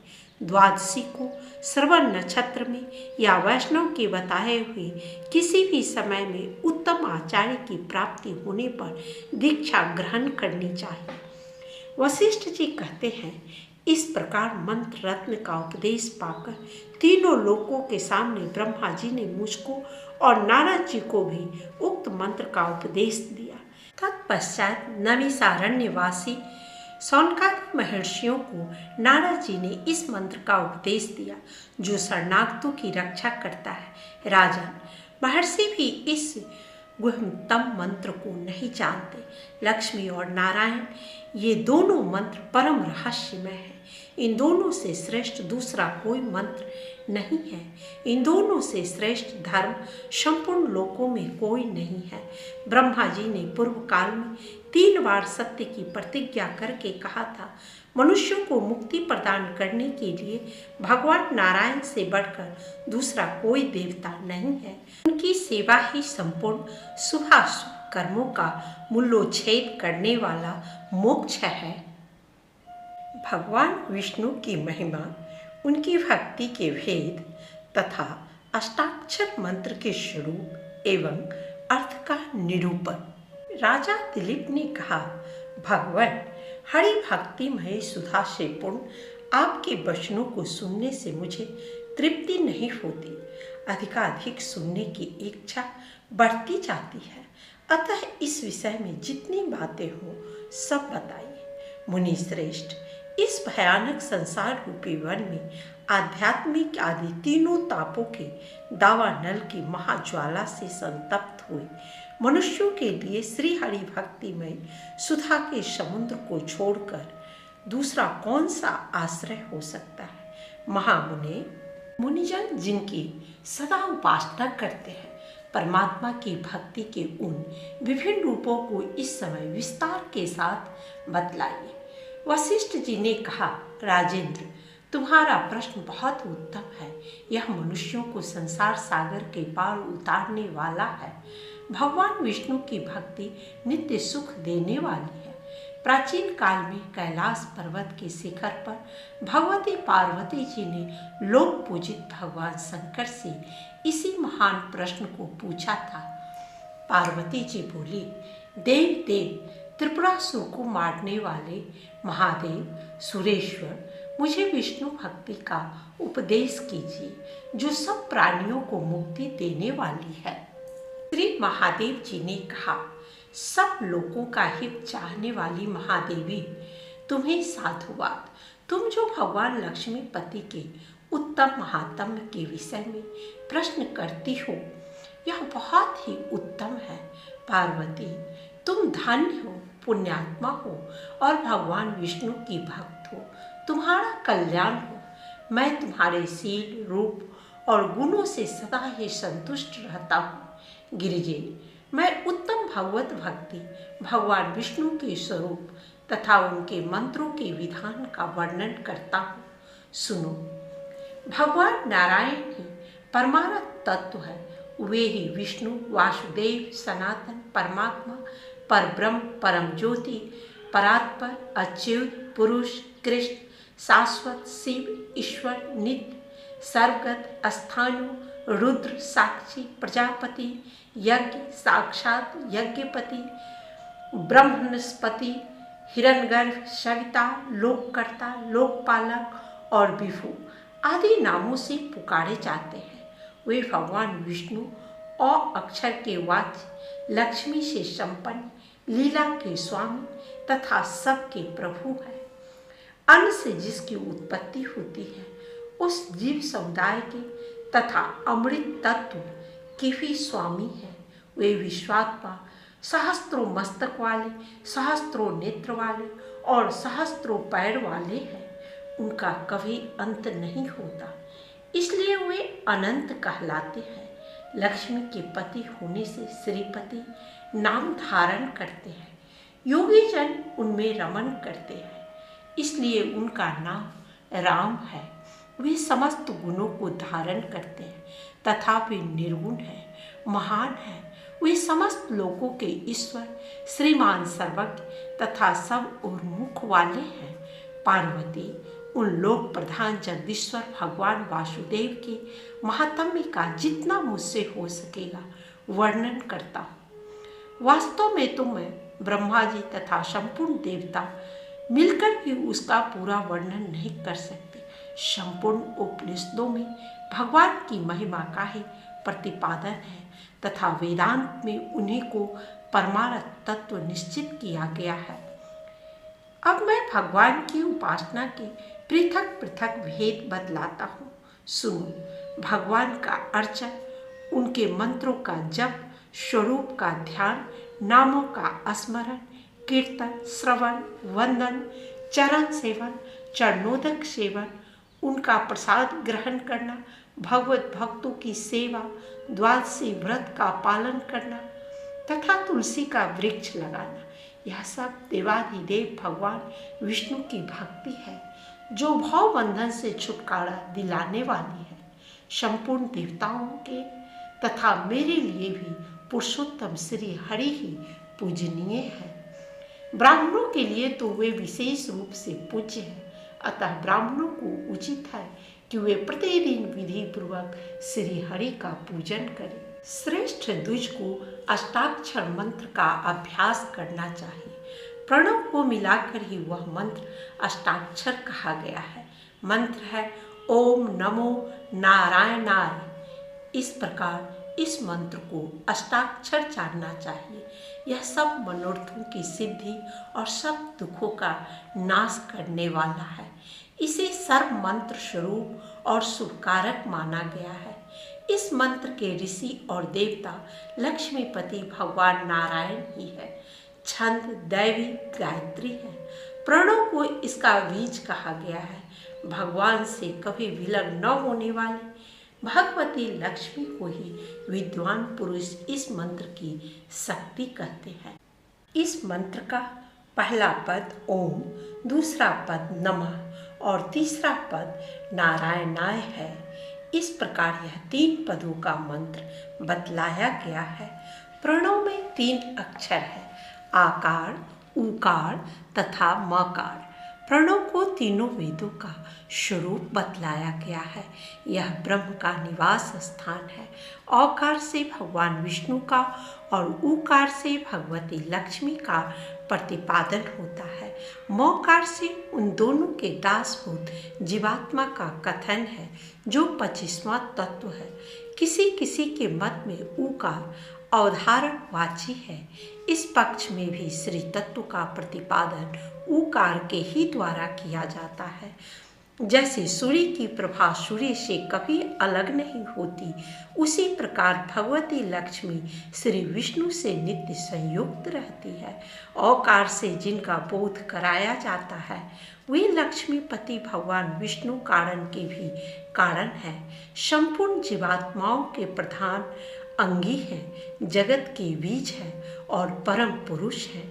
वही जगत के कर्ता, पालक, ईश्वर और लोक के बंधु बांधव हैं तथा उनकी मनोरमा पत्नी लक्ष्मी संपूर्ण जगत की माता, आधीश्वरी और आधार शक्ति है। वे नित्य है और श्री विष्णु से कभी विलग नहीं होती। ऊकार से उन्हीं के तत्व का बोध कराया जाता है। मौकार से इन दोनों के दास जीवात्मा का कथन है, जिसे विद्वान पुरुष क्षेत्रज्ञ कहते हैं। यह ज्ञान का आश्रय और ज्ञान रूपी गुण से युक्त है। इसे चित्त और प्रकृति से परे माना गया है।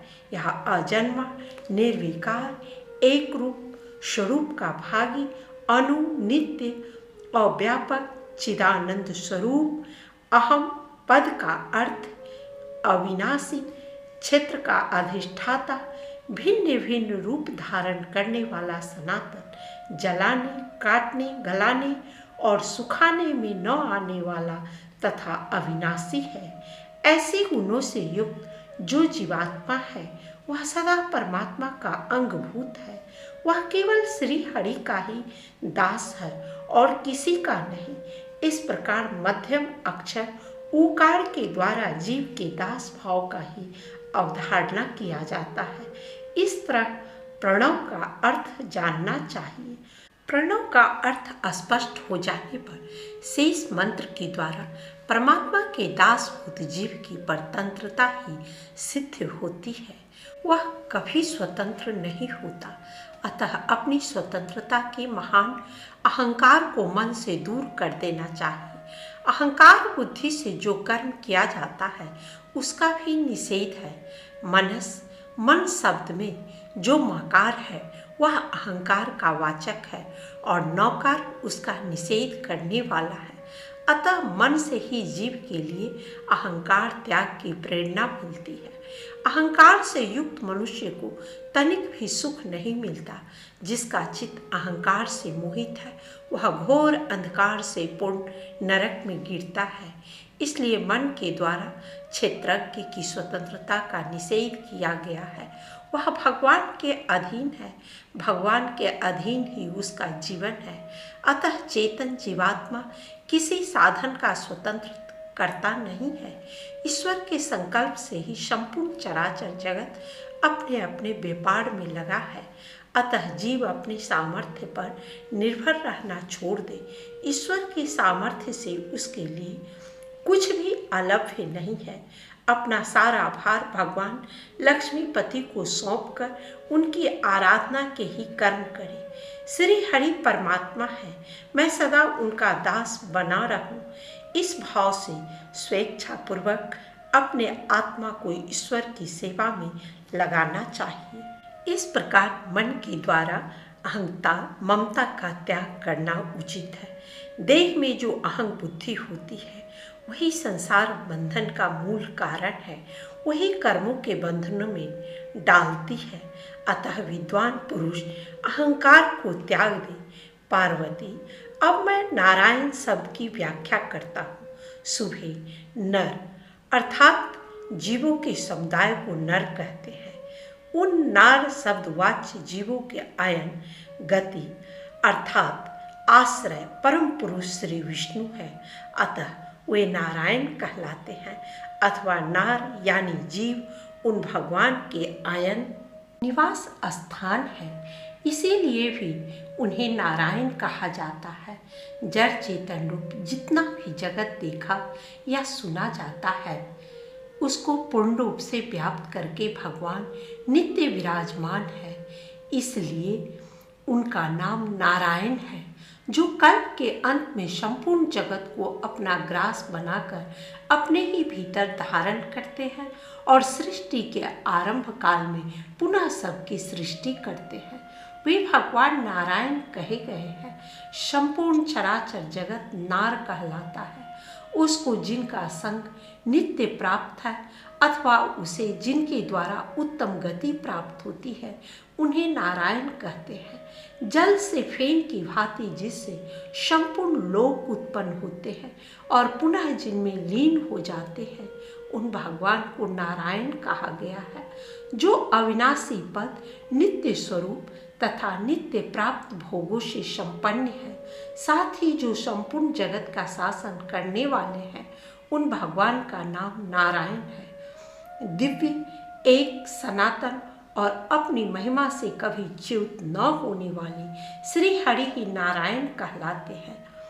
दृष्टा और दृश्य, श्रोता और श्रोतव्य, स्पर्श करने वाला और स्पर्शी, ध्याता और ध्येय, वक्ता और वाच्य तथा ज्ञाता और ज्ञेय, जो कुछ भी जड़ चेतनमय जगत है, वह सब लक्ष्मीपति श्री हरि हैं, जिन्हें नारायण कहा गया है।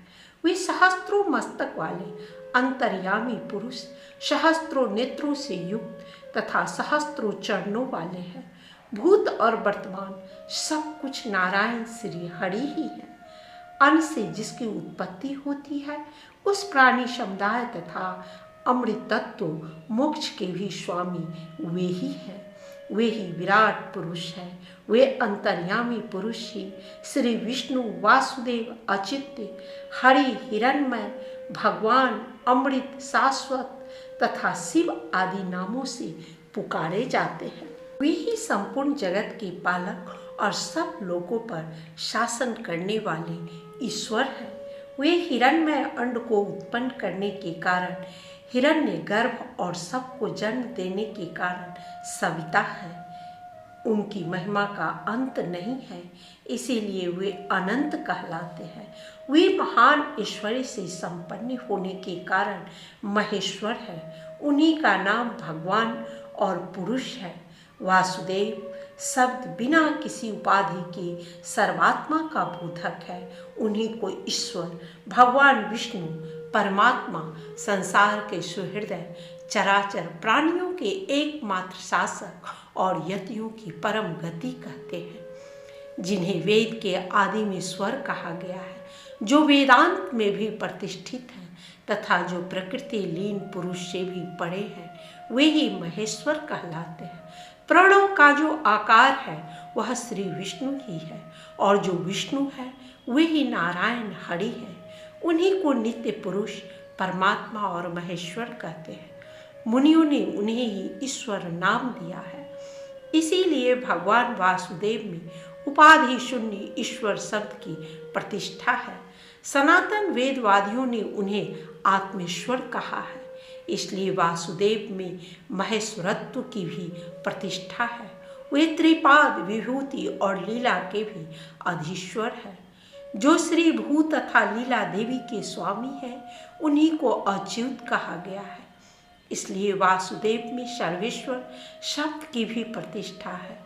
जो यज्ञ के ईश्वर, यज्ञ स्वरूप, यज्ञ के भोक्ता, यज्ञ करने वाले विभु, यज्ञ रक्षक और यज्ञ पुरुष है, वे भगवान ही परमेश्वर कहलाते हैं।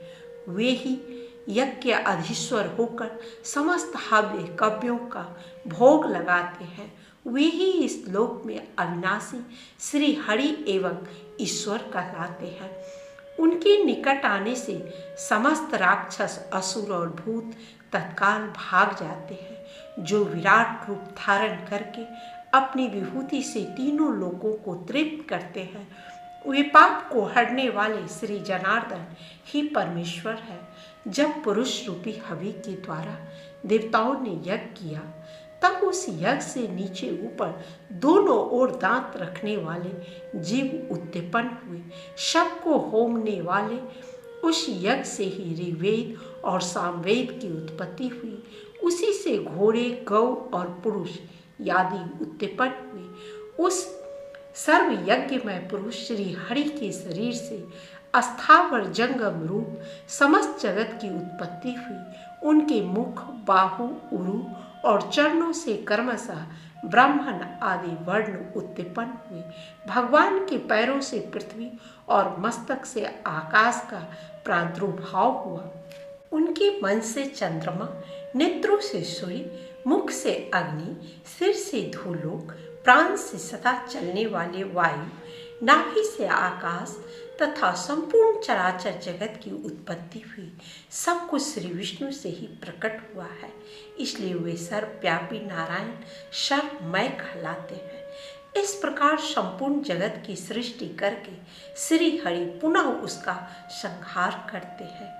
ठीक उसी तरह जैसे मकड़ी अपने से प्रकट हुए तंतुओं को पुनः अपने में ही लीन कर लेती है। ब्रह्मा, इंद्र, रुद्र, वरुण और यम सभी देवताओं को अपने वश में करके उनका संहार करते हैं। इसीलिए भगवान को हरि कहा जाता है। जब सारा जगत प्रलय के समय एकार्णों में निमग्न हो जाता है, उस समय वे सनातन पुरुष श्री हरि संसार को अपने उदर में स्थापित करके स्वयं मायामय वट वृक्ष के पत्र पर शयन करते हैं। कल्प के आरंभ में एकमात्र सर्वव्यापी एवं अविनाशी भगवान नारायण ही थे। उस समय न ब्रह्मा थे, न रुद्र, न देवता थे, न महर्षि। वे पृथ्वी, आकाश, चंद्रमा, सूर्य, नक्षत्र, लोक तथा महतत्व से आवृत ब्रह्मांड भी नहीं थे। श्री हरि ने समस्त जगत का संहार करके सृष्टि काल में पुनः उसकी सृष्टि की, इसीलिए उन्हें नारायण कहा गया है।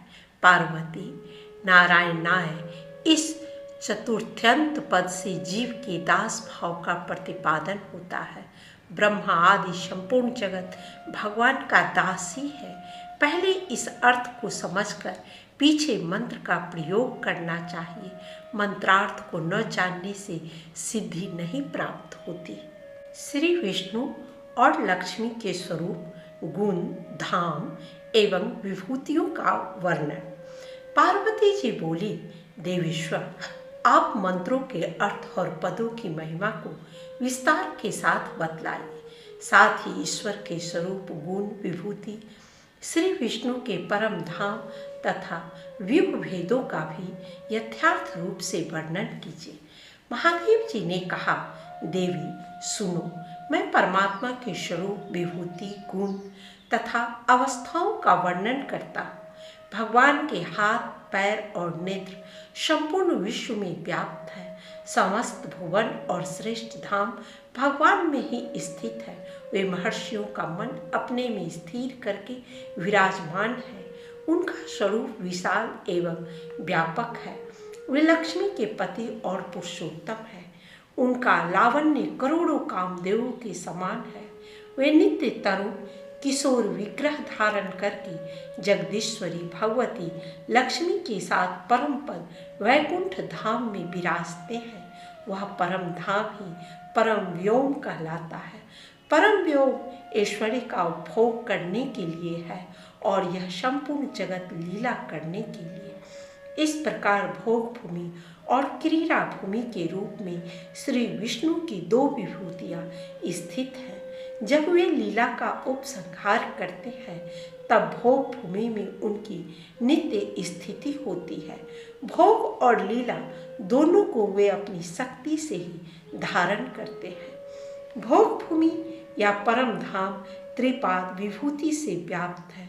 यथार्थ भगवत विभूति के 3 अंशों में उसकी स्थिति है और इस लोक में जो कुछ भी है वह भगवान की पाद विभूति के अंतर्गत है। परमात्मा की त्रिपाद विभूति नित्य और पाद विभूति अनित्य है।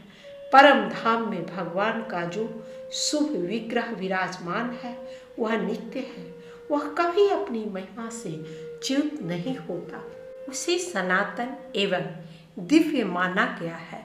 वह सदा तरुणावस्था से सुशोभित रहता है। वहाँ भगवान को भगवती श्रीदेवी और भूदेवी के साथ नित्य संभोग प्राप्त है। जगन्माता लक्ष्मी भी नित्य रूपा है।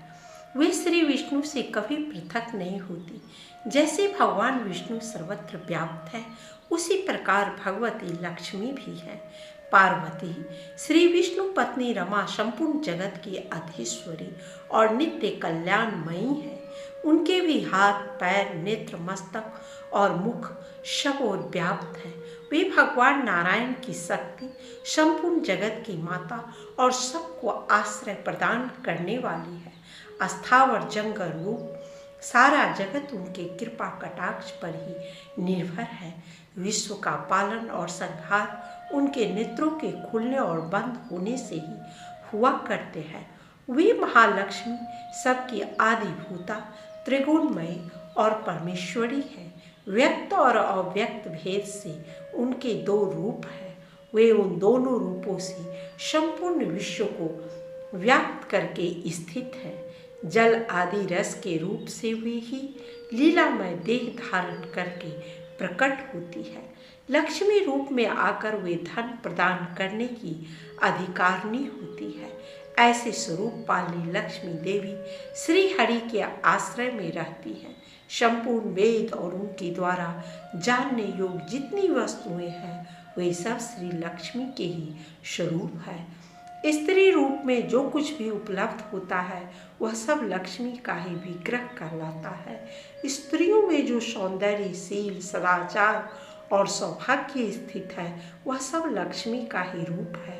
पार्वती भगवती लक्ष्मी समस्त स्त्रियों की शिरोमणि है, जिनकी कृपा कटाक्ष के पढ़ने मात्र से ब्रह्मा, शिव, देवराज, इंद्र, चंद्रमा, सूर्य, कुबेर, यमराज तथा अग्निदेव प्रचुर ऐश्वर्य प्राप्त करते हैं।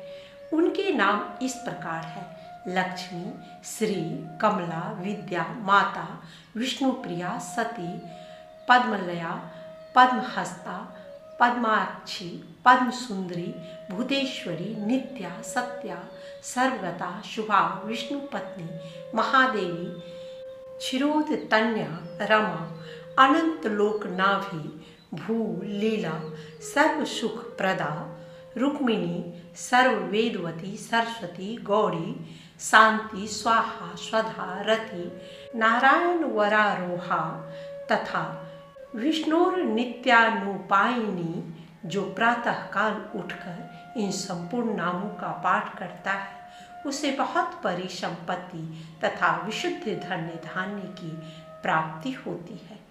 जिनके श्री अंगों का रंग सुवर्ण के समान सुंदर एवं गौर है, जो सोने चांदी के हारों से सुशोभित और सबको आह्लादित करने वाली है। भगवान श्री विष्णु से जिनका कभी वियोग नहीं होता, जो स्वर्णमयी कांति धारण करती है, उत्तम लक्षणों से विभूषित होने के कारण जिनका नाम लक्ष्मी है, जो सब प्रकार की सुगंधों का द्वार है, जिनको परास्त करना कठिन है, जो सदा सब अंगों से पुष्ट रहती है, गाय के सूखे गोबर में जिनका निवास है तथा जो समस्त प्राणियों की आधीश्वरी है, उन भगवती श्री देवी का मैं यहाँ आवाहन करता हूँ। ऋग्वेद में कहे हुए इस मंत्र के द्वारा स्तुति करने पर महेश्वरी लक्ष्मी ने शिव आदि सभी देवताओं को सब प्रकार का ऐश्वर्य और सुख प्रदान किया था। श्री विष्णुपति लक्ष्मी सनातन देवता है, वे ही इस जगत का शासन करती है। संपूर्ण चराचर जगत की स्थिति उन्हीं के कृपा कटाक्ष पर निर्भर है। अग्नि में रहने वाली प्रभा की भांति भगवती लक्ष्मी जिनके वक्ष स्थल में निवास करती है, वे भगवान विष्णु सबके ईश्वर, परम शोभा संपन्न, अक्षर एवं अविनाशी पुरुष हैं। वे श्री नारायण वात्सल्य गुणों के समुद्र हैं। सबके स्वामी, सुशील, सुभग, सर्वज्ञ, सर्वशक्तिमान, नित्य पूर्ण काम, स्वभावतः सबके सुहृदय, सुखी, दया सुधा के सागर, समस्त देहधारियों के आश्रय, स्वर्ग और मोक्ष का सुख देने वाले और भक्तों पर दया करने वाले हैं। उन श्री विष्णु को नमस्कार है। मैं संपूर्ण देश काल आदि अवस्थाओं में पूर्ण रूप से भगवान का दासत्व स्वीकार करता हूँ। इस प्रकार स्वरूप का विचार करके सिद्धि प्राप्त पुरुष अनायास ही दास भाव को प्राप्त कर लेता है। यही पूर्वोक्त मंत्र का अर्थ है। इसको जानकर भगवान में भली भांति भक्ति करनी चाहिए। यह चराचर जगत भगवान का दास ही है। श्री नारायण इस जगत के स्वामी, प्रभु, ईश्वर, भ्राता, माता, पिता, बंधु, निवास, शरण और गति है। भगवान लक्ष्मीपति कल्याणमय गुणों से युक्त और समस्त कामनाओं का फल प्रदान करने वाले हैं। वे ही जगदीश्वर शास्त्रों में निर्गुण कहे गए हैं। निर्गुण शब्द से यही बताया गया है कि भगवान प्रकृति जन्य हे गुणों से रहित है। जहाँ वेदांत वाक्यों द्वारा प्रपंच का मिथ्यात्व बताया गया है और यह कहा गया है कि यह सारा दृश्यमान जगत अनित्य है, वहाँ भी ब्रह्मांड के प्राकृतिक रूप को ही नश्वर बताया गया है। प्रकृति से उत्पन्न होने वाले रूपों को ही अनित्यता का प्रतिपादन किया गया है। महादेवी, इस कथन का तात्पर्य यह है कि लीला विहारी देव श्री हरि की लीला के लिए ही प्रकृति की उत्पत्ति हुई है। 14 भुवन, 7 समुद्र, 7 द्वीप, 4 प्रकार के प्राणी तथा ऊंचे ऊंचे पर्वतों से भरा हुआ यह रमणीय ब्रह्मांड प्रकृति से उत्पन्न हुआ है। यह उत्तरोत्तर महान 10 आवरणों से घिरा हुआ है। कला, काष्ठ आदि भेद से जो कालचक्र चल रहा है, उसी के द्वारा संसार की सृष्टि, पालन और संहार आदि कार्य होते हैं। 1 सहस्त्र चतुर्युग व्यतीत होने पर अव्यक्त जन्मा ब्रह्मा जी का एक दिन पूरा होता है। इतने ही बड़े दिन से 100 वर्षों की उनकी आयु मानी गई है। ब्रह्मा जी की आयु समाप्त होने पर सबका संहार हो जाता है। ब्रह्मांड के समस्त लोग कालाग्नि से दग्ध हो जाते हैं। सर्वात्मा श्री विष्णु की प्रकृति में उनका लय हो जाता है। ब्रह्मांड और आवरण की समस्त भूत प्रकृति में लीन हो जाते हैं। संपूर्ण जगत का आधार प्रकृति है और प्रकृति के आधार श्री हरि। प्रकृति के द्वारा ही भगवान सदा जगत की सृष्टि और संहार करते हैं। देवाधिदेव श्री विष्णु के लीला के लिए जगन्मयी माया की सृष्टि की है। वही अविद्या, प्रकृति, माया और महाविद्या कहलाती है। सृष्टि, पालन और संहार का कारण भी वही है। वह सदा रहने वाली है। योग, निद्रा और महामाया भी उसी के नाम है। प्रकृति सत्व, रज और तम इन 3 गुणों से युक्त है। उसे अव्यक्त और प्रधान भी कहते हैं। वह लीला विहारी श्री कृष्ण की क्रीड़ा स्थली है। संसार की उत्पत्ति और प्रलय सदा उसी से होते हैं। प्रकृति के स्थान असंख्य है जो घोर अंधकार से पूर्ण है। प्रकृति से ऊपर की सीमा में बिरजा नाम की नदी है, किंतु नीचे की ओर उस सनातनी प्रकृति की कोई सीमा नहीं है। उसने स्थूल, सूक्ष्म आदि अवस्थाओं के द्वारा संपूर्ण जगत को व्याप्त कर रखा है। प्रकृति के विकास से सृष्टि और संकोचा अवस्था से प्रलय होते हैं। इस प्रकार संपूर्ण भूत प्रकृति के ही अंतर्गत है। यह जो महान शून्य है वह सब भी प्रकृति के ही भीतर है। इस तरह प्राकृतिक रूप ब्रह्मांड अथवा पाद विभूति के स्वरूप का अच्छी तरह वर्णन किया गया है। गिरिराज कुमारी, अब त्रिपाद विभूति के स्वरूप का वर्णन सुनो। प्रकृति एवं परम व्योम के बीच में विरजा नाम की नदी है। वह कल्याणमयी सरिता वेदांगों के श्वेत जनित जल से प्रवाहित होती है। उसके दूसरे पार में परम व्योम है, जिसमें त्रिपाद विभूति में सनातन अमृत शाश्वत नित्य एवं अनंत परम धाम है। वह शुद्ध सत्व में दिव्य अक्षर एवं पर ब्रह्म का धाम है। उसका तेज अनेक कोटि सूर्य तथा अग्नियों के समान है। वह धाम अविनाशी सर्ववेदमय शुद्ध सब प्रकार के प्रलय से रहित परिमाण शून्य कभी जीर्ण न होने वाला नित्य जागृत स्वप्न आदि अवस्थाओं से रहित हिरण्यमय मोक्षपद ब्रह्मानंदमय सुख से परिपूर्ण न्यूनता अधिकता तथा आदि अंत से शून्य शुभ तेजस्वी होने के कारण अत्यंत अद्भुत रमणीय नित्य तथा आनंद का सागर है। श्री विष्णु का वह परम पद ऐसे ही गुणों से युक्त है। उसे सूर्य चंद्रमा तथा अग्निदेव नहीं प्रकाशित करते, वह अपने ही प्रकाश से प्रकाशित है। जहाँ जाकर जीव फिर कभी नहीं लौटते, वही श्री हरि का परम धाम है। श्री विष्णु का वह परम धाम नित्य शाश्वत एवं अच्युत्य है। 100 करोड़ कल्पों में भी उसका वर्णन नहीं किया जा सकता। मैं ब्रह्मा तथा श्रेष्ठ मुनि श्री हरि के उस पद का वर्णन नहीं कर सकते, जहाँ अपनी महिमा से कभी च्युत न होने वाली साक्षात परमेश्वर श्री विष्णु विराजमान है। उसकी महिमा को वे स्वयं ही जानते हैं। जो अविनाशी पद है, जिसकी महिमा का वेदों में गूढ़ रूप से वर्णन है तथा जिसमें संपूर्ण देवता और लोग स्थित हैं, उसे जो नहीं जानता वह केवल ऋचाओं का पाठ करके क्या करेगा। जो उसे जानते हैं वही ज्ञानी पुरुष समभाव से स्थित होते हैं। श्री विष्णु के उस परम पद को ज्ञानी पुरुष सदा देखते हैं। वह अक्षर शाश्वत नित्य एवं सर्वत्र व्याप्त है। कल्याणकारी नाम से युक्त भगवान विष्णु के उस परम धाम गोलोक में बड़े सीमों वाली गौएं रहती हैं तथा वहाँ की प्रजा बड़े सुख से रहा करती है। गौओं तथा पीने योग्य सुखदायक पदार्थों से उस परम धाम की बड़ी शोभा होती है। वह सूर्य के समान प्रकाशमान अंधकार से परे ज्योतिर्मय एवं अच्युत्य अविनाशी पद है। श्री विष्णु के उस परम धाम को ही मोक्ष कहते हैं। वहाँ जीव बंधन से मुक्त होकर अपने लिए सुख कर पद को प्राप्त होते हैं। वहाँ जाने पर जीव पुनः इस लोक में नहीं लौटते, इसीलिए उसे मोक्ष कहा गया है।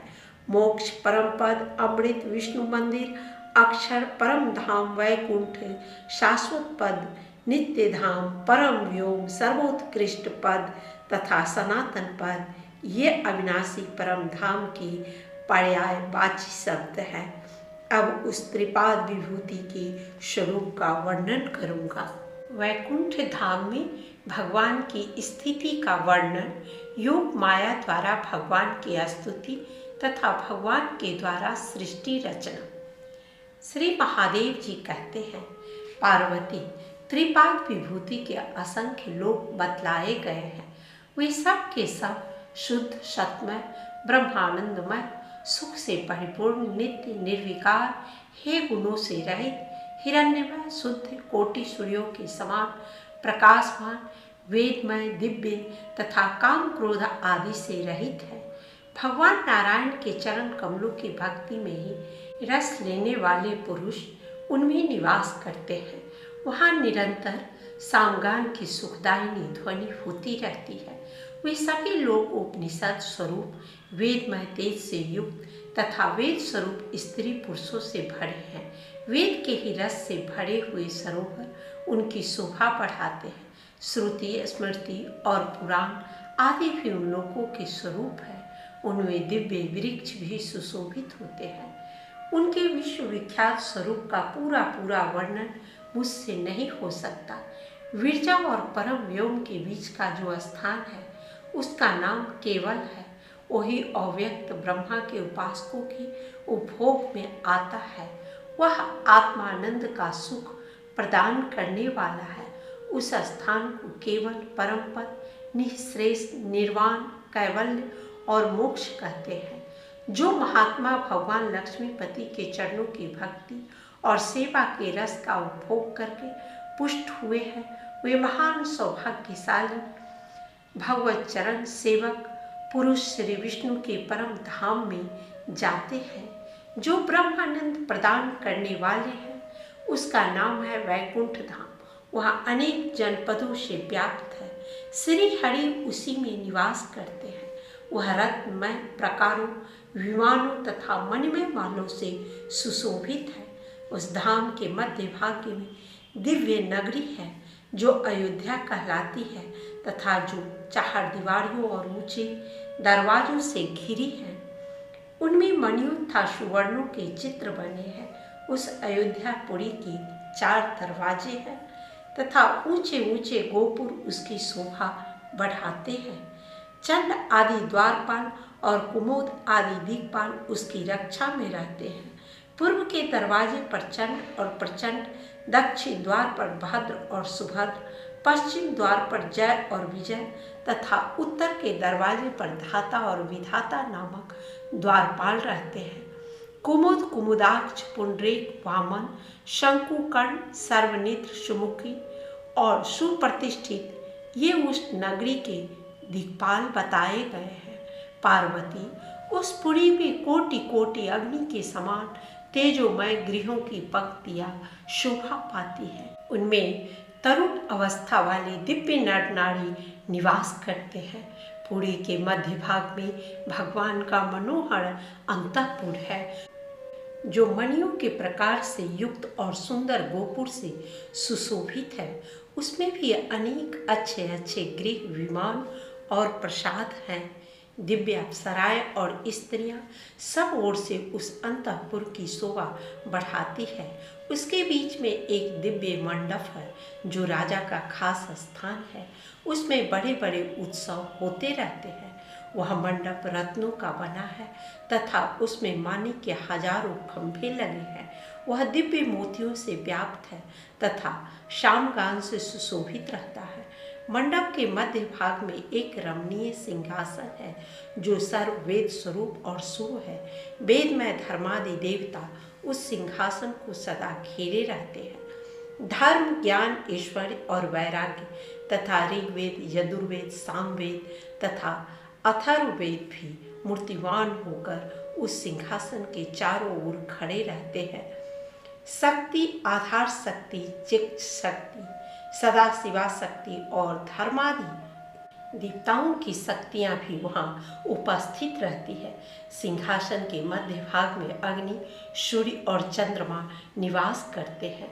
कूर्म, नागराज, तीनों वेदों के स्वामी, गरुड़, छंद और संपूर्ण मंत्र ये उसमें पीठ रूप धारण करके रहते हैं। वह पीठ सब अक्षरों से युक्त है। उसे दिव्य योग पीठ कहते हैं। उसके मध्य भाग में अष्टदल कमल है जो उदयकालीन सूर्य के समान कांतिमान है।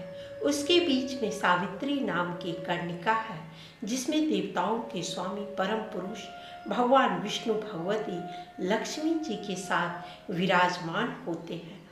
भगवान का श्री विग्रह नील कमल के समान श्याम तथा कोटि सूर्यों के समान प्रकाशमान है। वे तरुण कुमार से जान पड़ते हैं। सारा शरीर चिकना है और प्रत्येक अवयव कोमल। खिले हुए लाल कमल जैसे हाथ तथा पैर अत्यंत मृदुल प्रतीत होते हैं। नेत्र विकसित कमल के समान जान पड़ते हैं। ललाट का निम्न भाग 2 सुंदर भ्रूलताओं से अंकित है। सुंदर नासिका, मनोहर कपोल, शोभायुक्त मुखमक कमल, मोती के दाने जैसे दांत और मंद मुस्कान की छवि से युक्त मूंगे जैसे लाल लाल होंठ है। मुखमंडल पूर्ण चंद्रमा की शोभा धारण करता है।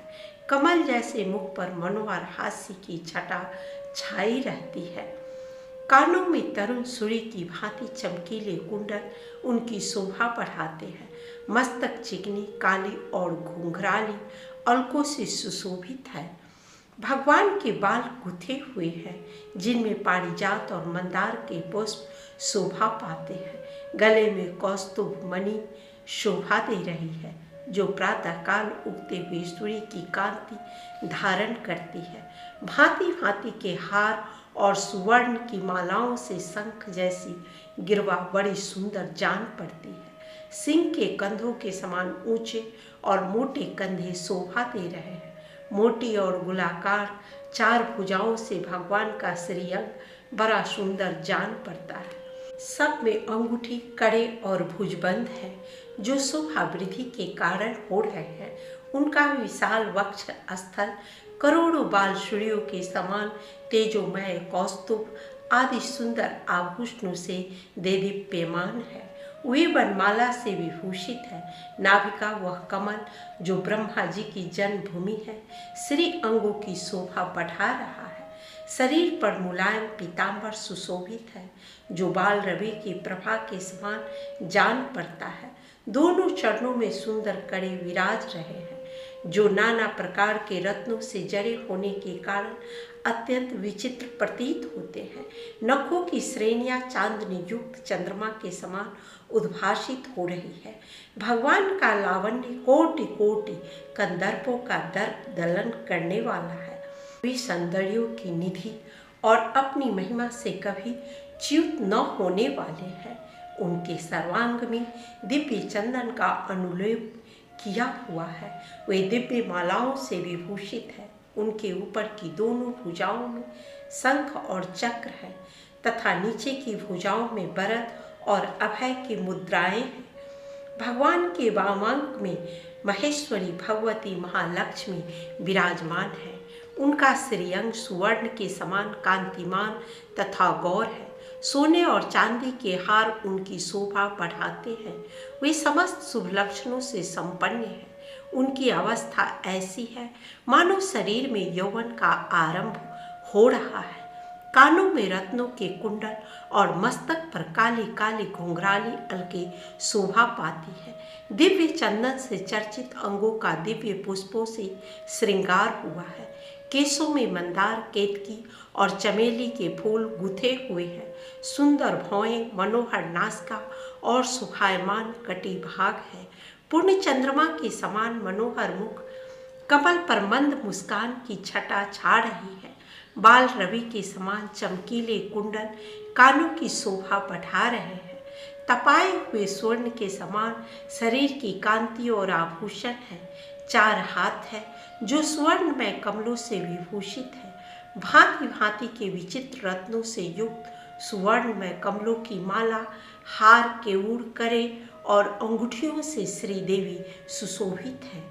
उनके 2 हाथों में 2 कमल और शेष 2 हाथों में मातुलुंग और जाम्बुद नद शोभा पा रहे हैं। इस प्रकार कभी विलग न होने वाली महालक्ष्मी के साथ महेश्वर भगवान विष्णु सनातन परम व्योम में सानंद विराजमान रहते हैं। उनके दोनों पार्श्व में भूदेवी और लीला देवी बैठी रहती है। 8 दिशाओं में अष्टदल कमल के एक एक दल पर क्रमशः विमला आदि शक्तियाँ सुशोभित होती है। उनके नाम ये हैं: विमला, उत्कर्षणी, ज्ञाना, क्रिया, योगा, प्रहवी, सत्या तथा ईशान। ये सब परमात्मा श्री हरि की पटरानियाँ हैं, जो सब प्रकार के सुंदर लक्षणों से संपन्न है। ये अपने हाथों में चंद्रमा के समान श्वेत वर्ण की दिव्य चमड़ लेकर उनके द्वारा सेवा करती हुई अपने पति श्री हरि को आनंदित करती है। इनके सिवा दिव्य अप्सराएं तथा 500 युवती स्त्रियां भगवान के अंतःपुर में निवास करती हैं, जो सब प्रकार के आभूषणों से विभूषित, कोटि अग्नियों के समान तेजस्वी, समस्त शुभ लक्षणों से युक्त तथा चंद्रमुखी हैं। उन सब के हाथों में कमल के पुष्प शोभा पाते हैं। उन सब से घिरे हुए महाराज परम पुरुष श्री हरि की बड़ी शोभा होती है। अनंत गरुड़ तथा सेनानी आदि देवेश्वरों, अन्यान्य पार्षदों तथा नित्य मुक्त भक्तों से सेवित हो रमा सहित परम पुरुष श्री विष्णु भोग और ऐश्वर्य के द्वारा सदा आनंद मग्न रहते हैं। इस प्रकार वैकुंठ धाम के अधिपति भगवान नारायण अपने परम पद में रमण करते हैं। पार्वती, अब मैं भगवान के भिन्न भिन्न व्यूहों और लोकों का वर्णन करता हूँ। वैकुंठ धाम के पूर्व भाग में श्री वासुदेव का मंदिर है। अग्निकोण में लक्ष्मी का लोक है। दक्षिण दिशा में श्री संकर्षण का भवन है। नैऋत्य कोण में सरस्वती देवी का लोक है। पश्चिम दिशा में श्री प्रद्युम्न का मंदिर है। वायव्य कोण में रति का लोक है। उत्तर दिशा में श्री अनिरुद्ध का स्थान है और ईशान कोण में शांति लोक है। भगवान के परम धाम को सूर्य, चंद्रमा और अग्नि नहीं प्रकाशित करते। कठोर व्रतों का पालन करने वाले योगी जन वहां जाकर फिर इस संसार में नहीं लौटते। जो दो नामों के एक मंत्र के जप में लगे रहते हैं वे निश्चय ही उस अविनाशी पद को प्राप्त होते हैं। मनुष्य अन्य भक्ति के साथ उक्त मंत्र का जप करके उस सनातन दिव्य धाम को अनायास ही प्राप्त कर लेते हैं। उनके लिए वह पद जैसा सुगम होता है वैसा वेदों के अध्ययन, यज्ञ, दान, शुभ व्रत, तपस्या, उपवास तथा अन्य साधनों से भी नहीं होता। त्रिपाद विभूति में जहाँ भगवान परमेश्वर भगवती लक्ष्मी जी के साथ सदा आनंद का अनुभव करते हैं, वहाँ संसार की आश्रयभूता महामाया ने हाथ जोड़कर प्रकृति के साथ उनकी भांति भांति से स्तुति करके कहा, केशव, इन जीवों के लिए लोक और शरीर प्रदान कीजिए। सर्वज्ञ, आप पूर्व कल्पों की भांति अपनी लीलामयी विभूतियों का विस्तार कीजिए। जड़ चेतन में संपूर्ण चराचर जगत अज्ञान अवस्था में पड़ा है। आप लीला विस्तार के लिए इस पर दृष्टिपात कीजिए। परमेश्वर, मेरी तथा प्रकृति के साथ जगत की सृष्टि कीजिए। धर्म, अधर्म, सुख, दुख सबका संसार में प्रवेश करा के आप मुझे अपनी आज्ञा में रखकर शीघ्र ही लीला आरंभ कीजिए। श्री महादेव जी कहते हैं, माया देवी के इस प्रकार कहने पर परमेश्वर ने उसके भीतर जगत की सृष्टि आरंभ की। जो प्रकृति से बड़े पुरुष कहलाते हैं वे अच्युत भगवान विष्णु ही प्रकृति में प्रविष्ट हुए। ब्रह्म स्वरूप श्री हरि ने प्रकृति से महतत्व को उत्पन्न किया जो सब भूतों का आदि कारण है। महत से अहंकार का जन्म हुआ। यह अहंकार सत्व आदि गुणों के भेद से तीन प्रकार का है, सात्विक, राजस और तामस। विश्व भावन परमात्मा ने उन गुणों से अर्थात तामस अहंकार से तन मात्राओं को उत्पन्न किया। तन मात्राओं से आकाश आदि पंच महाभूत प्रकट हुए जिनमें क्रमशः एक एक गुण अधिक है। आकाश से वायु, वायु से अग्नि, अग्नि से जल और जल से पृथ्वी का प्रादुर्भाव हुआ।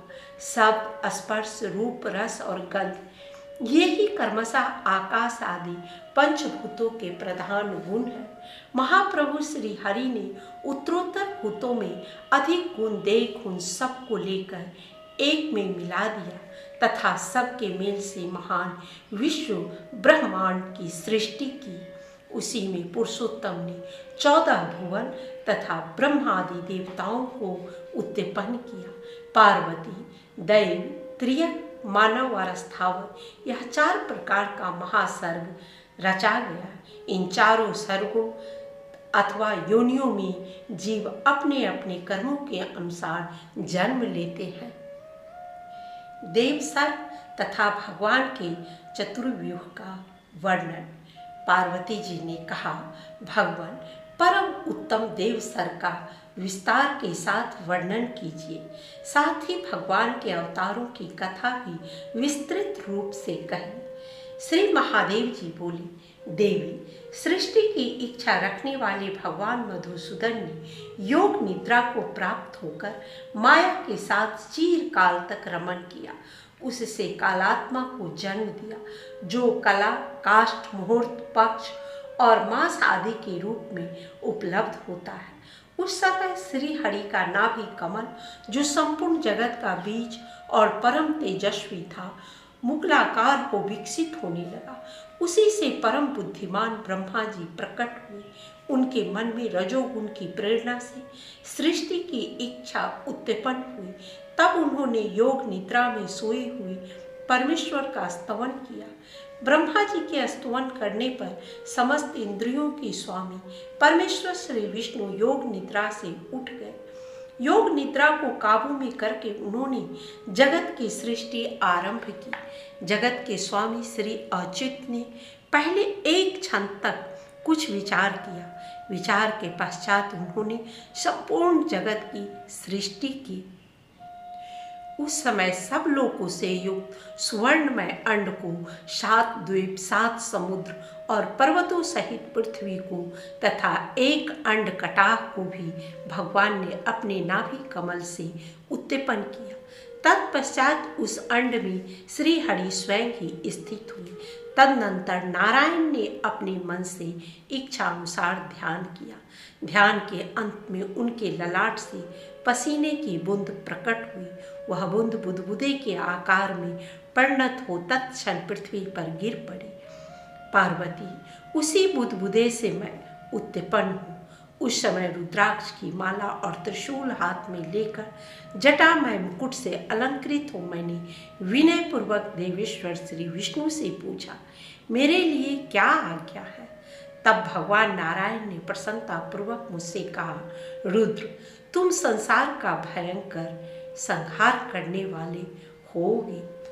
इस प्रकार मैं भयंकर आकृति में जगत का संहार करने के लिए ही भगवान नारायण के श्री अंग से उत्पन्न हुआ। जनार्दन ने मुझे संहार के कार्य में नियुक्त करके पुनः अपने नेत्रों से अंधकार दूर करने वाले चंद्रमा और सूर्य को उत्पन्न किया। फिर कानों से वायु और दिशाओं को, मुख कमल से इंद्र और अग्नि को, नासिका के छिद्रों से वरुण और मित्र को, भुजाओं से साध्य और मरुद कणों सहित संपूर्ण देवताओं को, रोम कुपों से वन और औषधियों को तथा त्वचा से पर्वत, समुद्र और गाय आदि पशुओं को प्रकट किया। भगवान के मुख से ब्राह्मण, दोनों भुजाओं से क्षत्रिय, जांघों से वैश्य तथा दोनों चरणों से शूद्र जाति की उत्पत्ति हुई।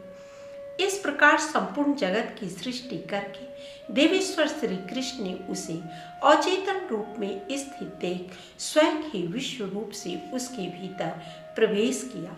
श्री हरि की शक्ति के बिना संसार हिल डुल नहीं सकता। इसीलिए सनातन श्री विष्णु ही संपूर्ण जगत के प्राण हैं।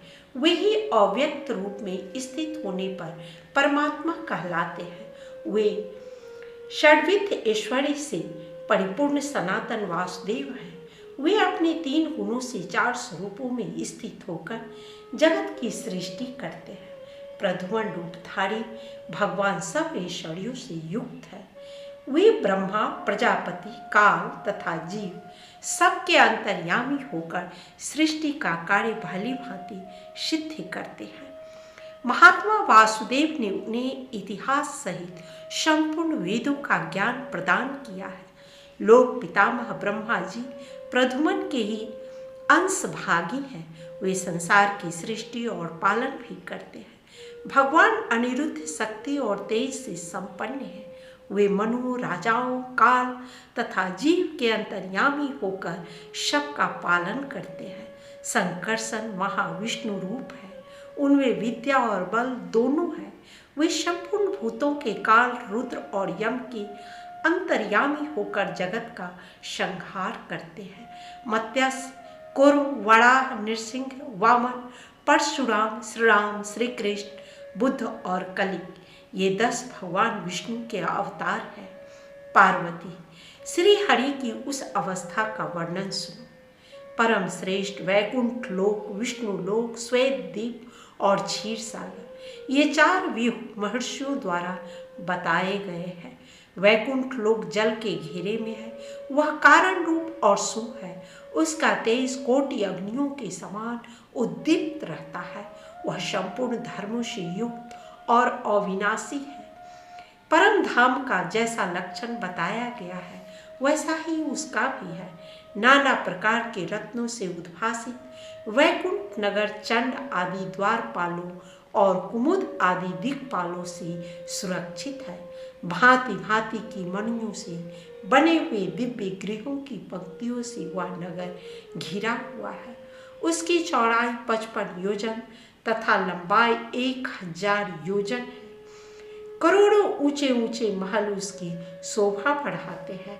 वह नगर तरुण अवस्था वाली दिव्य स्त्री पुरुषों से सुशोभित है। वहाँ की स्त्रियां और पुरुष समस्त शुभ लक्षणों से संपन्न दिखाई देते हैं। स्त्रियों का रूप भगवती लक्ष्मी के समान होता है और पुरुषों का भगवान विष्णु के समान। वे सब प्रकार आभूषणों से विभूषित होते हैं तथा भक्ति जनित मनोरम आह्लाद से सदा आनंदमग्न रहते हैं। उनका भगवान विष्णु के साथ अविच्छिन्न संबंध बना रहता है। वे सदा उनके समान ही सुख भोगते हैं। जहाँ कहीं से भी श्री हरि के लोक में प्रविष्ट हुए शुद्ध अंतःकरण वाले मानव फिर संसार में जन्म नहीं लेते। मनीषी पुरुष भगवान विष्णु के दास भाव को ही मोक्ष कहते हैं। उनकी दासता का नाम बंधन नहीं है। भगवान के भक्त तो सब प्रकार के बंधनों से मुक्त और रोग शोक से रहित होते हैं। ब्रह्मलोक तक के प्राणी पुनः संसार में आकर जन्म लेते, कर्मों के बंधन में पड़ते और दुखी तथा भयभीत होते हैं। पार्वती, उन लोगों में जो फल मिलता है वह बड़ा आयास साध्य होता है। वहाँ का सुख भोग विष मिश्रित मधुर अन्न के समान है। जब पुण्य कर्मों का क्षय हो जाता है तब मनुष्यों को स्वर्ग में स्थित देख देवता कुपित हो उठते हैं और उसे संसार के कर्म बंधन में डाल देते हैं। इसलिए स्वर्ग का सुख बड़े क्लेश से सिद्ध होता है। वह अनित्य, कुटिल और दुख मिश्रित होता है। इसलिए योगी पुरुष उसका परित्याग कर दे। भगवान विष्णु सब दुखों की राशि का नाश करने वाले हैं, अतः सदा उनका स्मरण करना चाहिए। भगवान का नाम लेने मात्र से मनुष्य परम पद को प्राप्त होते हैं। इसलिए पार्वती, विद्वान पुरुष सदा भगवान विष्णु के लोक को पाने की इच्छा करें। भगवान दया के सागर हैं, अतः अन्य भक्ति के साथ उनका भजन करना चाहिए। वे सर्वज्ञ और गुणवान हैं, निसंदेह सबकी रक्षा करते हैं। जो परम कल्याणकारक और सुखमय अष्टाक्षर मंत्र का जप करता है वह सब कामनाओं को पूर्ण करने वाले वैकुंठ धाम को प्राप्त होता है। वहाँ भगवान श्री हरि सहस्त्रों सूर्यों की किरणों से सुशोभित दिव्य विमान पर विराजमान रहते हैं। उस विमान में मणियों के खंभे शोभा पाते हैं। उसमें एक स्वर्णमय पीठ है जिसे आधार शक्ति आदि ने धारण कर रखा है तथा जो भांति भांति के रत्नों का बना हुआ एवं अलौकिक है। उसमें अनेकों रंग जान पड़ते हैं।